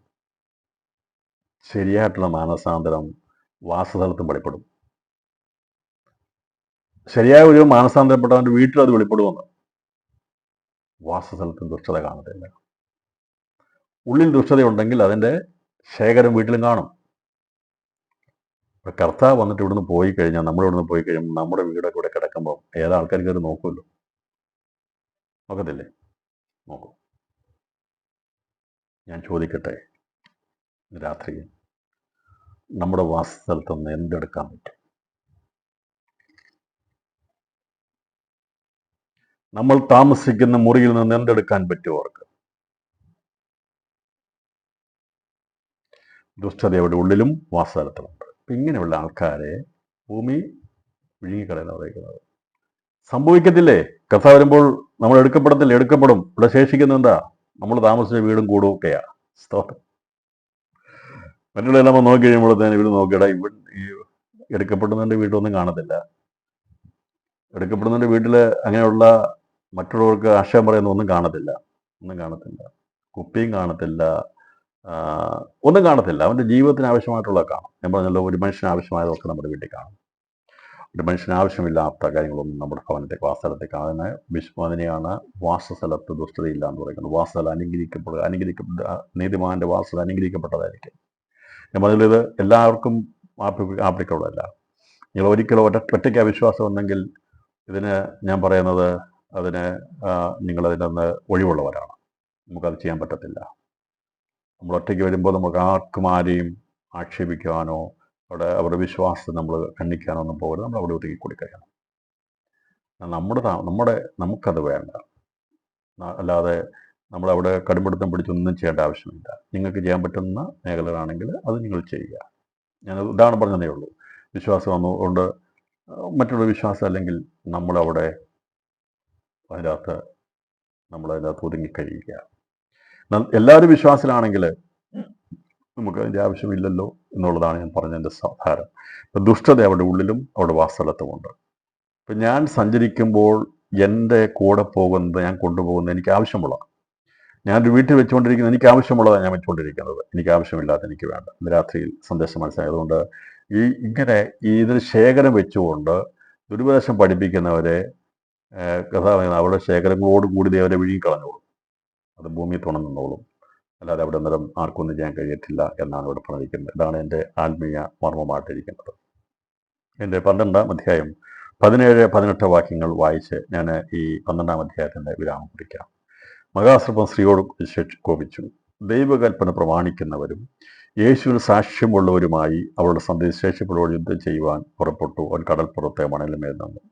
കഴിഞ്ഞ ദിവസം ചിന്തിച്ചിരുന്നതിനകത്ത് ഈ ആൺകുട്ടിയെ പ്രസവിച്ച സ്ത്രീ മരുഭൂമിയിലേക്ക് ഓടിപ്പോയെന്നും അവളോട് മഹാസർപ്പം കോപിച്ചു വന്നും 1260 ദിവസം മരുഭൂമിയിലൂടെ പോറ്റുക എന്നുള്ളതിൻ്റെ അർത്ഥം ഭൂമിയിൽ അവരെ പോറ്റിപ്പുലർത്തുന്ന, സംരക്ഷിക്കുന്ന, ദുരുപദേശത്തിൽ അകപ്പെട്ടു പോകാതെ, സാത്താൻ വെള്ളം പോലെ ചാടിക്കുമ്പോൾ അതിൽ പെട്ടുപോകാതെ ലഭിച്ചിരിക്കുന്ന വചനത്തിന് സത്യത്തെ മുറുകെ പിടിച്ചുകൊണ്ട് നിൽക്കുന്നവരെ സംരക്ഷിക്കുന്നതിനെയാണ് ഈ സ്ത്രീയെ 1260 ദിവസം മരുഭൂമിയിൽ അവൾക്ക് ഒരുക്കിയിരിക്കുന്ന സ്ഥലമുണ്ടെന്ന് അതിൻ്റെ അർത്ഥം.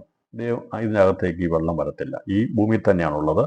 സാത്താൻ്റെ വെള്ളം ഒഴുകി വരുമ്പോൾ നമ്മുടെ വാസസ്ഥലത്തേക്ക് അത് എത്തത്തില്ല എന്ന് പറഞ്ഞാൽ എൻ്റെ അർത്ഥം അന്ന് ശേഷിക്കുന്നവരുടെ അവർ വിശുദ്ധന്മാരായതുകൊണ്ട് വെള്ളം ഒഴുകി വരുന്ന സമയത്ത് ഇത് ഒഴുകി വരാതിരിക്കാൻ തക്കവണ്ണം ഈ ഉപദേശം വരാതെ വണ്ണം വാസസ്ഥലങ്ങളെ ദൈവം സൂക്ഷിച്ചുകൊള്ളും. ദുഷ്ടത വാസസ്ഥലത്തേക്ക് എത്താൻ ദൈവം സമ്മതിക്കത്തില്ല. ആ സംരക്ഷണത്തെയാണ് ഇവിടെ പറഞ്ഞിരിക്കുന്നത്.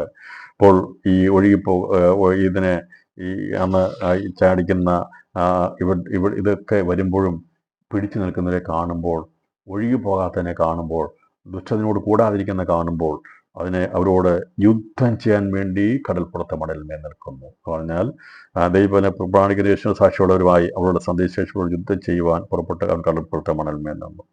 ദൈവകൽപ്പന പ്രമാണിക്കുന്നവരും യേശുവിൻ്റെ സാക്ഷ്യമുള്ള സുവിശേഷത്തിൻ്റെ വിശ്വസിക്കുന്നവരുമായിട്ടുള്ളവരെ ഈ ദുഷ്ട ഉപദേശം വരുമ്പോൾ അവർ പിടിച്ചു നിൽക്കും. ഇന്നും ഈ കാലഘട്ടത്തിലും പിടിച്ചു നിൽക്കുന്നില്ല. സത്യമായിട്ട് നിൽക്കുന്നവരില്ലേ, അന്നും ആ കാലഘട്ടം ഉണ്ടായിരിക്കും.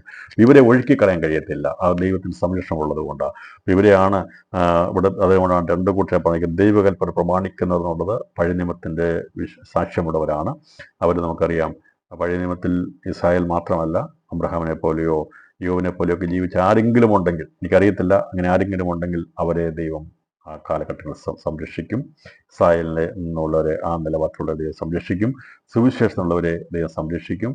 ഈ പറയുന്ന കർത്താവിൻ്റെ 7 കണ്ണ് ഭൂമിയെ സന്ദർശിച്ചുകൊണ്ടിരിക്കുന്നത് സംരക്ഷിക്കാൻ വേണ്ടിയാണ്. അപ്പോൾ സ്വർഗത്തിൽ ദൈവത്തിന് സംരക്ഷണം ഉണ്ടായിരിക്കുന്നതിനെ കുറിച്ച് നമ്മൾ ചിന്തിച്ചിരിക്കുന്നു. വലിയ കഴുകിൻ്റെ ചിറക് പോലെ ദൈവത്തിൻ്റെ ആ ശക്തി, വചനത്തിന് ശക്തിയാൽ സംരക്ഷിച്ചുകൊണ്ടാണ് ഇരിക്കുന്നത്. അതുകൊണ്ടാണ് സാത്താൻ ഒഴുക്കിവിടുന്ന വെള്ളത്തിൽ ദുരുപദേശത്തിൽ ഒഴുകിപ്പോകാതിരിക്കുന്നത്. ഇന്നും നാം നിൽക്കുന്നത്, ദൈവവേദം നിൽക്കുന്നത് നമ്മുടെ വാസസ്ഥലത്തിലേക്കോ നമ്മളിലേക്ക് അടുത്തു വരാതിരിക്കാൻ കാരണം കുഞ്ഞാണ്ട് രക്തസ്വം വ്യാപരിക്കുന്നതുകൊണ്ടാണ്. പരിശുദ്ധാത്മാവ് നമ്മളെ സംരക്ഷിക്കുന്നതുകൊണ്ടാണ്. അന്നും ദൈവവചനത്തിൻ്റെ ശക്തിയിൽ അവർ കാക്കപ്പെടുവാൻ ഇടയാത്തീരും എന്നാണ് ഇവിടെ പറഞ്ഞിരിക്കുന്നത്. അപ്പോൾ ദുരുപദേശം പറയുന്ന പ്രബലപ്പെട്ട ശക്തികളെ ഭൂമി വായ തുറന്ന് വിഴുങ്ങിക്കളയും. അത് സംഭവിക്കാനുള്ളതാണെന്ന് സങ്കീർത്തനം 55 അധ്യായം അതിൻ്റെ 15 വാക്കിൽ പറഞ്ഞിട്ടുണ്ട്. ഇതെല്ലാം സംഭവിക്കേണ്ട കാര്യങ്ങളാണ് എന്നാണ് ഇവിടെ രേഖപ്പെടുത്തിയിരിക്കുന്നതിൻ്റെ അർത്ഥം. യേശുവിൻ്റെ സാക്ഷ്യമുള്ളവർ സുവിശേഷ സാക്ഷ്യമാണെന്നുള്ളത് അറിയാം. അതുകൊണ്ട് ഈ രണ്ടു കൂട്ടരെ എങ്ങനെയെങ്കിലും ഭൂമിയിൽ നിന്ന് നിർമൂലനം ചെയ്യുക എന്ന ഗൂഢപദ്ധതിയാണ് സാത്താൻ ആസൂത്രണം ചെയ്ത് നടപ്പിലാക്കുവാൻ മഹോപദ്രവത്തിൽ പരിശ്രമിക്കുന്നത്. പക്ഷേ അവനതിന് സാധിക്കാതെ പോകുന്നു എന്നുള്ളത് വളരെയധികം പഠിക്കേണ്ട കാര്യമാണ്. അതെങ്ങനെയാകുന്നു എന്നുള്ളതിനെക്കുറിച്ച് നാം തുടർന്ന് നമ്മൾ ചിന്തിക്കുന്നതായിരിക്കും. അപ്പോൾ ഈ യുദ്ധം എന്നുള്ളത് സാധാരണ എത്തിക്കാത്തില്ല. അവൻ തന്ത്രം ഉപയോഗിച്ച് നോക്കും, യുദ്ധം ചെയ്യും. സാധാരണ യുദ്ധം, അവസാന യുദ്ധം മനുഷ്യരുടെ ബന്ധത്തിൽ നടക്കാൻ പോകുന്നതിൽ അവൻ്റെ അവസാന യുദ്ധം ഏതെന്നറിയാമോ? ഗോഗ് മാഹോഗ് യുദ്ധമാണ്. വെളിപ്പാട് 20-28 വാക്യത്തിലാണ്. അന്ന് വരെ ദൈവത്തിന് വേണ്ടി നിൽക്കുന്നതോട് യുദ്ധം ചെയ്യുന്ന പൈശാശക്തി ഒളിഞ്ഞും തെളിഞ്ഞും കാണും.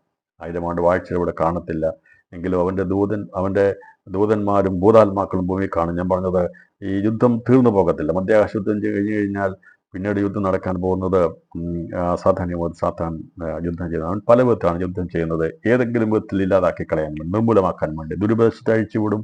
അത് കഴിയുന്നില്ല എന്ന് കാണുമ്പോൾ കൊല്ലാൻ വേണ്ടി ശ്രമിക്കും. പക്ഷേ ഇവരെ ഉപദ്രവിക്കാൻ കഴിയാത്ത, ഇവരെ ചെയ്യാൻ കഴിയാത്ത വിധത്തിൽ അന്ന് ദൈവീയ സംരക്ഷണം ഈ 3.5 വർഷക്കാലത്ത് കൊടുത്തിട്ടുണ്ട്. അതെന്താണെന്നുള്ളത് ദൈവനിച്ചാൽ വരുന്ന ദിവസം നമ്മൾ ചിന്തിക്കുന്നതായിരിക്കും. അപ്പോൾ ഇവിടെ ഈ പറഞ്ഞിരിക്കുന്ന വിഷയത്തിൻ്റെ ആധികാരികതയിലേക്ക് നമ്മൾ ചിന്തിക്കുമ്പോൾ, ഇപ്പോൾ സ്വർഗാസുഖ ദൈവം തൻ്റെ ഓമനപുത്രനെ മഹാരാജായ ഭൂമിയിലേക്ക് അയക്കാനുള്ള ഒരുക്കങ്ങൾ ചെയ്തുകൊണ്ടിരിക്കുമ്പോൾ, ഇപ്പോൾ സ്വർഗാസുഖത്തിൽ 24 മൂപ്പന്മാർ, 4 ജീവികളും അതുപോലെ 7 ദീപങ്ങളെല്ലാം ഉൾപ്പെടുന്ന ദൈവസഭ അവിടെ എത്തിക്കഴിയുമ്പോൾ യേശുക്രിസ്തുവിനോട് വരാനുള്ള വിശുദ്ധന്മാരെ ഓരോ സംഘങ്ങളായിട്ട് ദൈവം എടുത്ത് തൻ്റെ പുത്രനെ രാജാവായിട്ട് അയക്കുവാനുള്ള കാര്യങ്ങൾ മധ്യാകാശ പ്രത്യക്ഷയ്ക്ക് ശേഷം സ്വർഗത്തിൽ അതിനുള്ള കാര്യങ്ങൾ ഒരുക്കപ്പെട്ടുകൊണ്ടിരിക്കുമ്പോൾ ഭൂമിയിൽ സംഭവിക്കുന്നത് മഹാസർപ്പവാൻ സാത്താൻ മൃഗമാണ് എതിർക്രിസ്തുവിനെ ഏകലോക ഭരണാധിപനായി യെരൂശലേമിനെ അടിസ്ഥാനപ്പെടുത്തിക്കൊണ്ട് അവനെ വാഴിക്കാൻ വേണ്ടിയുള്ള തത്രപ്പാടിലായിരിക്കും 3.5 വർഷം ഉണ്ടായിരിക്കുന്നത്. 2 സംഭവം നടക്കാൻ പോവുകയാണ്. ഒന്ന്, സഭ എടുക്കപ്പെട്ട് കഴിഞ്ഞാൽ ആദ്യത്തെ 3.5 വർഷം എന്നുള്ളത് ഇവിടെ സാത്താൻ്റെ ഭരണത്തിന് വേണ്ടി, സാത്താൻ്റെ പ്രതിനിധിയായി ഏകലോക ഭരണത്തിൻ്റെ ഒരു അധിപനായി സകല ജാതികളെയും വശീകരിക്കുന്ന, വഞ്ചിക്കുന്ന പൈശാചികൻ്റെ ഒഴുക്കിൽപ്പെട്ട് എല്ലാം കടമൊഴുകി വീഴും. ഇവിടെ വിശ്വാസം കണ്ടെത്താൻ വലിയ ബുദ്ധിമുട്ട് വരും. എന്നാൽ അതിൽ പെട്ടുപോകാതെ ദൈവത്തിൻ്റെ സംരക്ഷണ, ഈ മരുഭൂമിയിൽ ദൈവം ഒരുക്കിയിരിക്കുന്ന സംരക്ഷണമുള്ള ഒരു കൂട്ടം ജനം ഇവിടെ ഉണ്ടായിരിക്കും. അവർ ദൈവകൽപ്പന പ്രമാണിക്കുന്നവരും യേശുവിൻ്റെ സാക്ഷ്യമുള്ള സ്ത്രീയുടെ സന്തതിയുടെ ശേഷിപ്പായിരിക്കും. അവരിവിടെ കാണും. ബാക്കിയുള്ളവരെല്ലാം സാത്താൻ്റെ വശീകരണത്തിൽ പെട്ടുപോകും എന്നുള്ളതും ദൈവവചനം വളരെ വ്യക്തതയെ കാണിച്ചിരിക്കുന്നു. 4ാം സമയത്ത് സ്വർഗത്തിൽ കാണുന്ന എന്താണ്? എടുക്കപ്പെടുന്ന സഭ അവിടെ എത്തിക്കഴിഞ്ഞാൽ പിന്നെ സുഷബന്ധത്തിൽ സഭയെ വെളിപ്പെടുത്തിയ ശേഷമായി കർത്താവിൻ്റെ 2ാം വരവിലുള്ള കാര്യങ്ങൾ, ഒരുക്കങ്ങളാണ് സ്വർഗത്തിൽ നടക്കാൻ പോകുന്നത്. ഇത് നമ്മൾ വായിക്കുമ്പോൾ, ഇന്ന് നമ്മൾ ചിന്തിക്കുമ്പോൾ വെളിപ്പാട് പുസ്തകം 12-ാം അധ്യായത്തിൻ്റെ പൂർണ്ണതയിലേക്ക് നാം എത്തുകയാണ്. വെളിപ്പാട് പുസ്തകം 12-ാം അധ്യായം 1 മുതൽ 18 വരെയുള്ള വാക്യങ്ങളെ ആസ്പദമാക്കി നാം ചിന്തിച്ചത്. ഈ പുസ്തകത്തിൻ്റെ പഠനം പൂർത്തീകരിക്കുന്നു. ഇനി 2 സാക്ഷികൾ ആരാകുന്നു? ഈ സ്ത്രീയുടെ സന്ദേശശേഷിപ്പ് ആരായിരിക്കുന്നു? അവർ ശുശ്രൂഷ എന്താണ് ചെയ്യുന്നത്? അവരാരാകുന്നു എന്നുള്ളത്, ഇപ്പം ഈ ദൈവകൽപ്പന പ്രമാണിക്കുന്നവരും യേശുവിൻ്റെ സാക്ഷ്യമുള്ളവർ ആരായിരിക്കുന്നു എന്നുള്ളതിൻ്റെ വ്യക്തത ദൈവം നാളെ നമ്മൾ പഠിക്കുന്നതായിരിക്കും. ഇത് ക്രിസ്തുവിൻ്റെ ഭരണസമയത്തുള്ള 2 സാക്ഷികളുടെ ശുശ്രൂഷയും എന്നുള്ള വിഷയത്തെക്കുറിച്ച് സാധാരണമായിട്ടുള്ള പുസ്തകം നമ്മുടെ ഈ ഭാഗത്ത് നമ്മൾ ചിന്തിക്കുന്നതായിരിക്കും. രാത്രി നാം ചിന്തിച്ചിവിടെ അവസാനിപ്പിക്കുന്നത് വെളിപ്പാട് പുസ്തകം 12-ാം അധ്യായം അതിൻ്റെ 1 മുതൽ 18 വരെയുള്ള ഭാഗങ്ങളുടെ പൂർത്തീകരണമാണ്.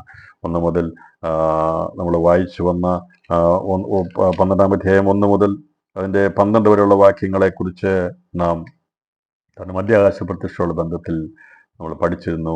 ഉൾപ്രാവണാനന്തര സഭയുള്ള ബന്ധത്തിൽ നാം അതേക്കുറിച്ച് ചിന്തിച്ചിരുന്നു. അതിനുശേഷമായി നാം 13 മുതൽ അതിൻ്റെ 18 വരെയുള്ള വാക്യങ്ങൾ സാത്താനിക ഭാവത്തിലുള്ള വിശുദ്ധമുള്ള ബന്ധത്തിലാണ് ചിന്തിച്ചത്. ഈ സാക്ഷികൾ ആരായിരിക്കുന്നു എന്നതിനെക്കുറിച്ച് ദൈവം വെച്ചാൽ വെളിപ്പാട് 11-ാം അധ്യായത്തെ അടിസ്ഥാനമാക്കി നാം നാളെ ചിന്തിക്കുന്നതായിരിക്കും. ഇപ്പോൾ ഇവിടെ 11-ാം അധ്യായം 1 മുതൽ 6 വരെയുള്ള വാക്യങ്ങളായിരിക്കും നമ്മൾ സാധാരണ മഹത്വത്തിൽ അവസാനമായി പഠിച്ച് ചിന്തിക്കാൻ ആഗ്രഹിക്കുന്നത്. അത് സാധാരണ മഹത്വത്തിൽ 2 സാക്ഷികൾ ആരാകുന്നു എന്നുള്ളതിനെക്കുറിച്ച് ദൈവാത്മാവ് നമ്മെ ചിന്തിക്കാൻ നമുക്ക് സമയം നൽകുമാറാകട്ടെ. ഇന്ന് രാത്രി ഞാൻ ഈ വചനത്തിൽ വിരാമം കുറിക്കുമ്പോൾ നമുക്ക് ഈ ദിവസങ്ങളിൽ നമ്മുടെ ഹൃദയത്തിലോ നമ്മുടെ വാസസ്ഥലത്തിലോ ഒരിക്കലും സാത്താൻ്റെ ഒന്നും ഉണ്ടാകാൻ പാടില്ല. അവൻ്റെ എന്തെങ്കിലും ഉണ്ടെങ്കിൽ അവൻ അതിന് ആധിപത്യം പറയാൻ വേണ്ടി വരും. നമുക്കറിയാമല്ലോ, ഏതെങ്കിലും ഒരു കാര്യമുണ്ടെങ്കിൽ അവന് അവകാശം പറയാൻ വേണ്ടി വരും. എന്നാൽ നമ്മുടെ ദുഷ്ടത ഇല്ലാത്ത ഹൃദയത്തിൽ നിന്ന് ദൈവം നമ്മളെ ശുദ്ധീകരിച്ച് നമ്മളെ മാറ്റിയപ്പോൾ നമ്മുടെ വാസസ്ഥലത്തും അതിൻ്റെതായ മാറ്റമുണ്ടാകും. നമ്മുടെ വാസസ്ഥലത്ത് ദൈവം അനുഗ്രഹിച്ചിരിക്കുകയാണ്. ദൈവമക്കളെ, നമ്മൾ എവിടെ പോയി താമസിച്ചാലും, ഹോട്ടലിൽ താമസിച്ചാലും, വീട്ടിൽ താമസിച്ചാലും, ഫ്ലാറ്റിൽ താമസിച്ചാലും, ആശുപത്രി പോയാലും, എവിടെ പോയാലും ദൈവമക്കളുടെ കൂടെ ഉണ്ടാകേണ്ടത് ദൈവിക കാര്യങ്ങൾ മാത്രമാണ്. നമ്മുടെ ഉള്ളിൽ ദൈവം നമ്മുടെ ഹൃദയത്തെ ശുദ്ധീകരിച്ച് ദുഷ്ടത നീക്കിയതിനായി സ്തോത്രം ചെയ്യാം. നമ്മുടെ വാസസ്ഥലങ്ങളെ ശുദ്ധീകരിച്ചതിനായി സ്തോത്രം ചെയ്യാം. നാം എത്ര ഭാഗ്യമുള്ളവരാണ്, എത്ര സന്തോഷമുള്ളവരാണ്. നമുക്ക് പേടിക്കേണ്ടതൊന്നും നമ്മുടെ കാര്യങ്ങളിലില്ലല്ലോ.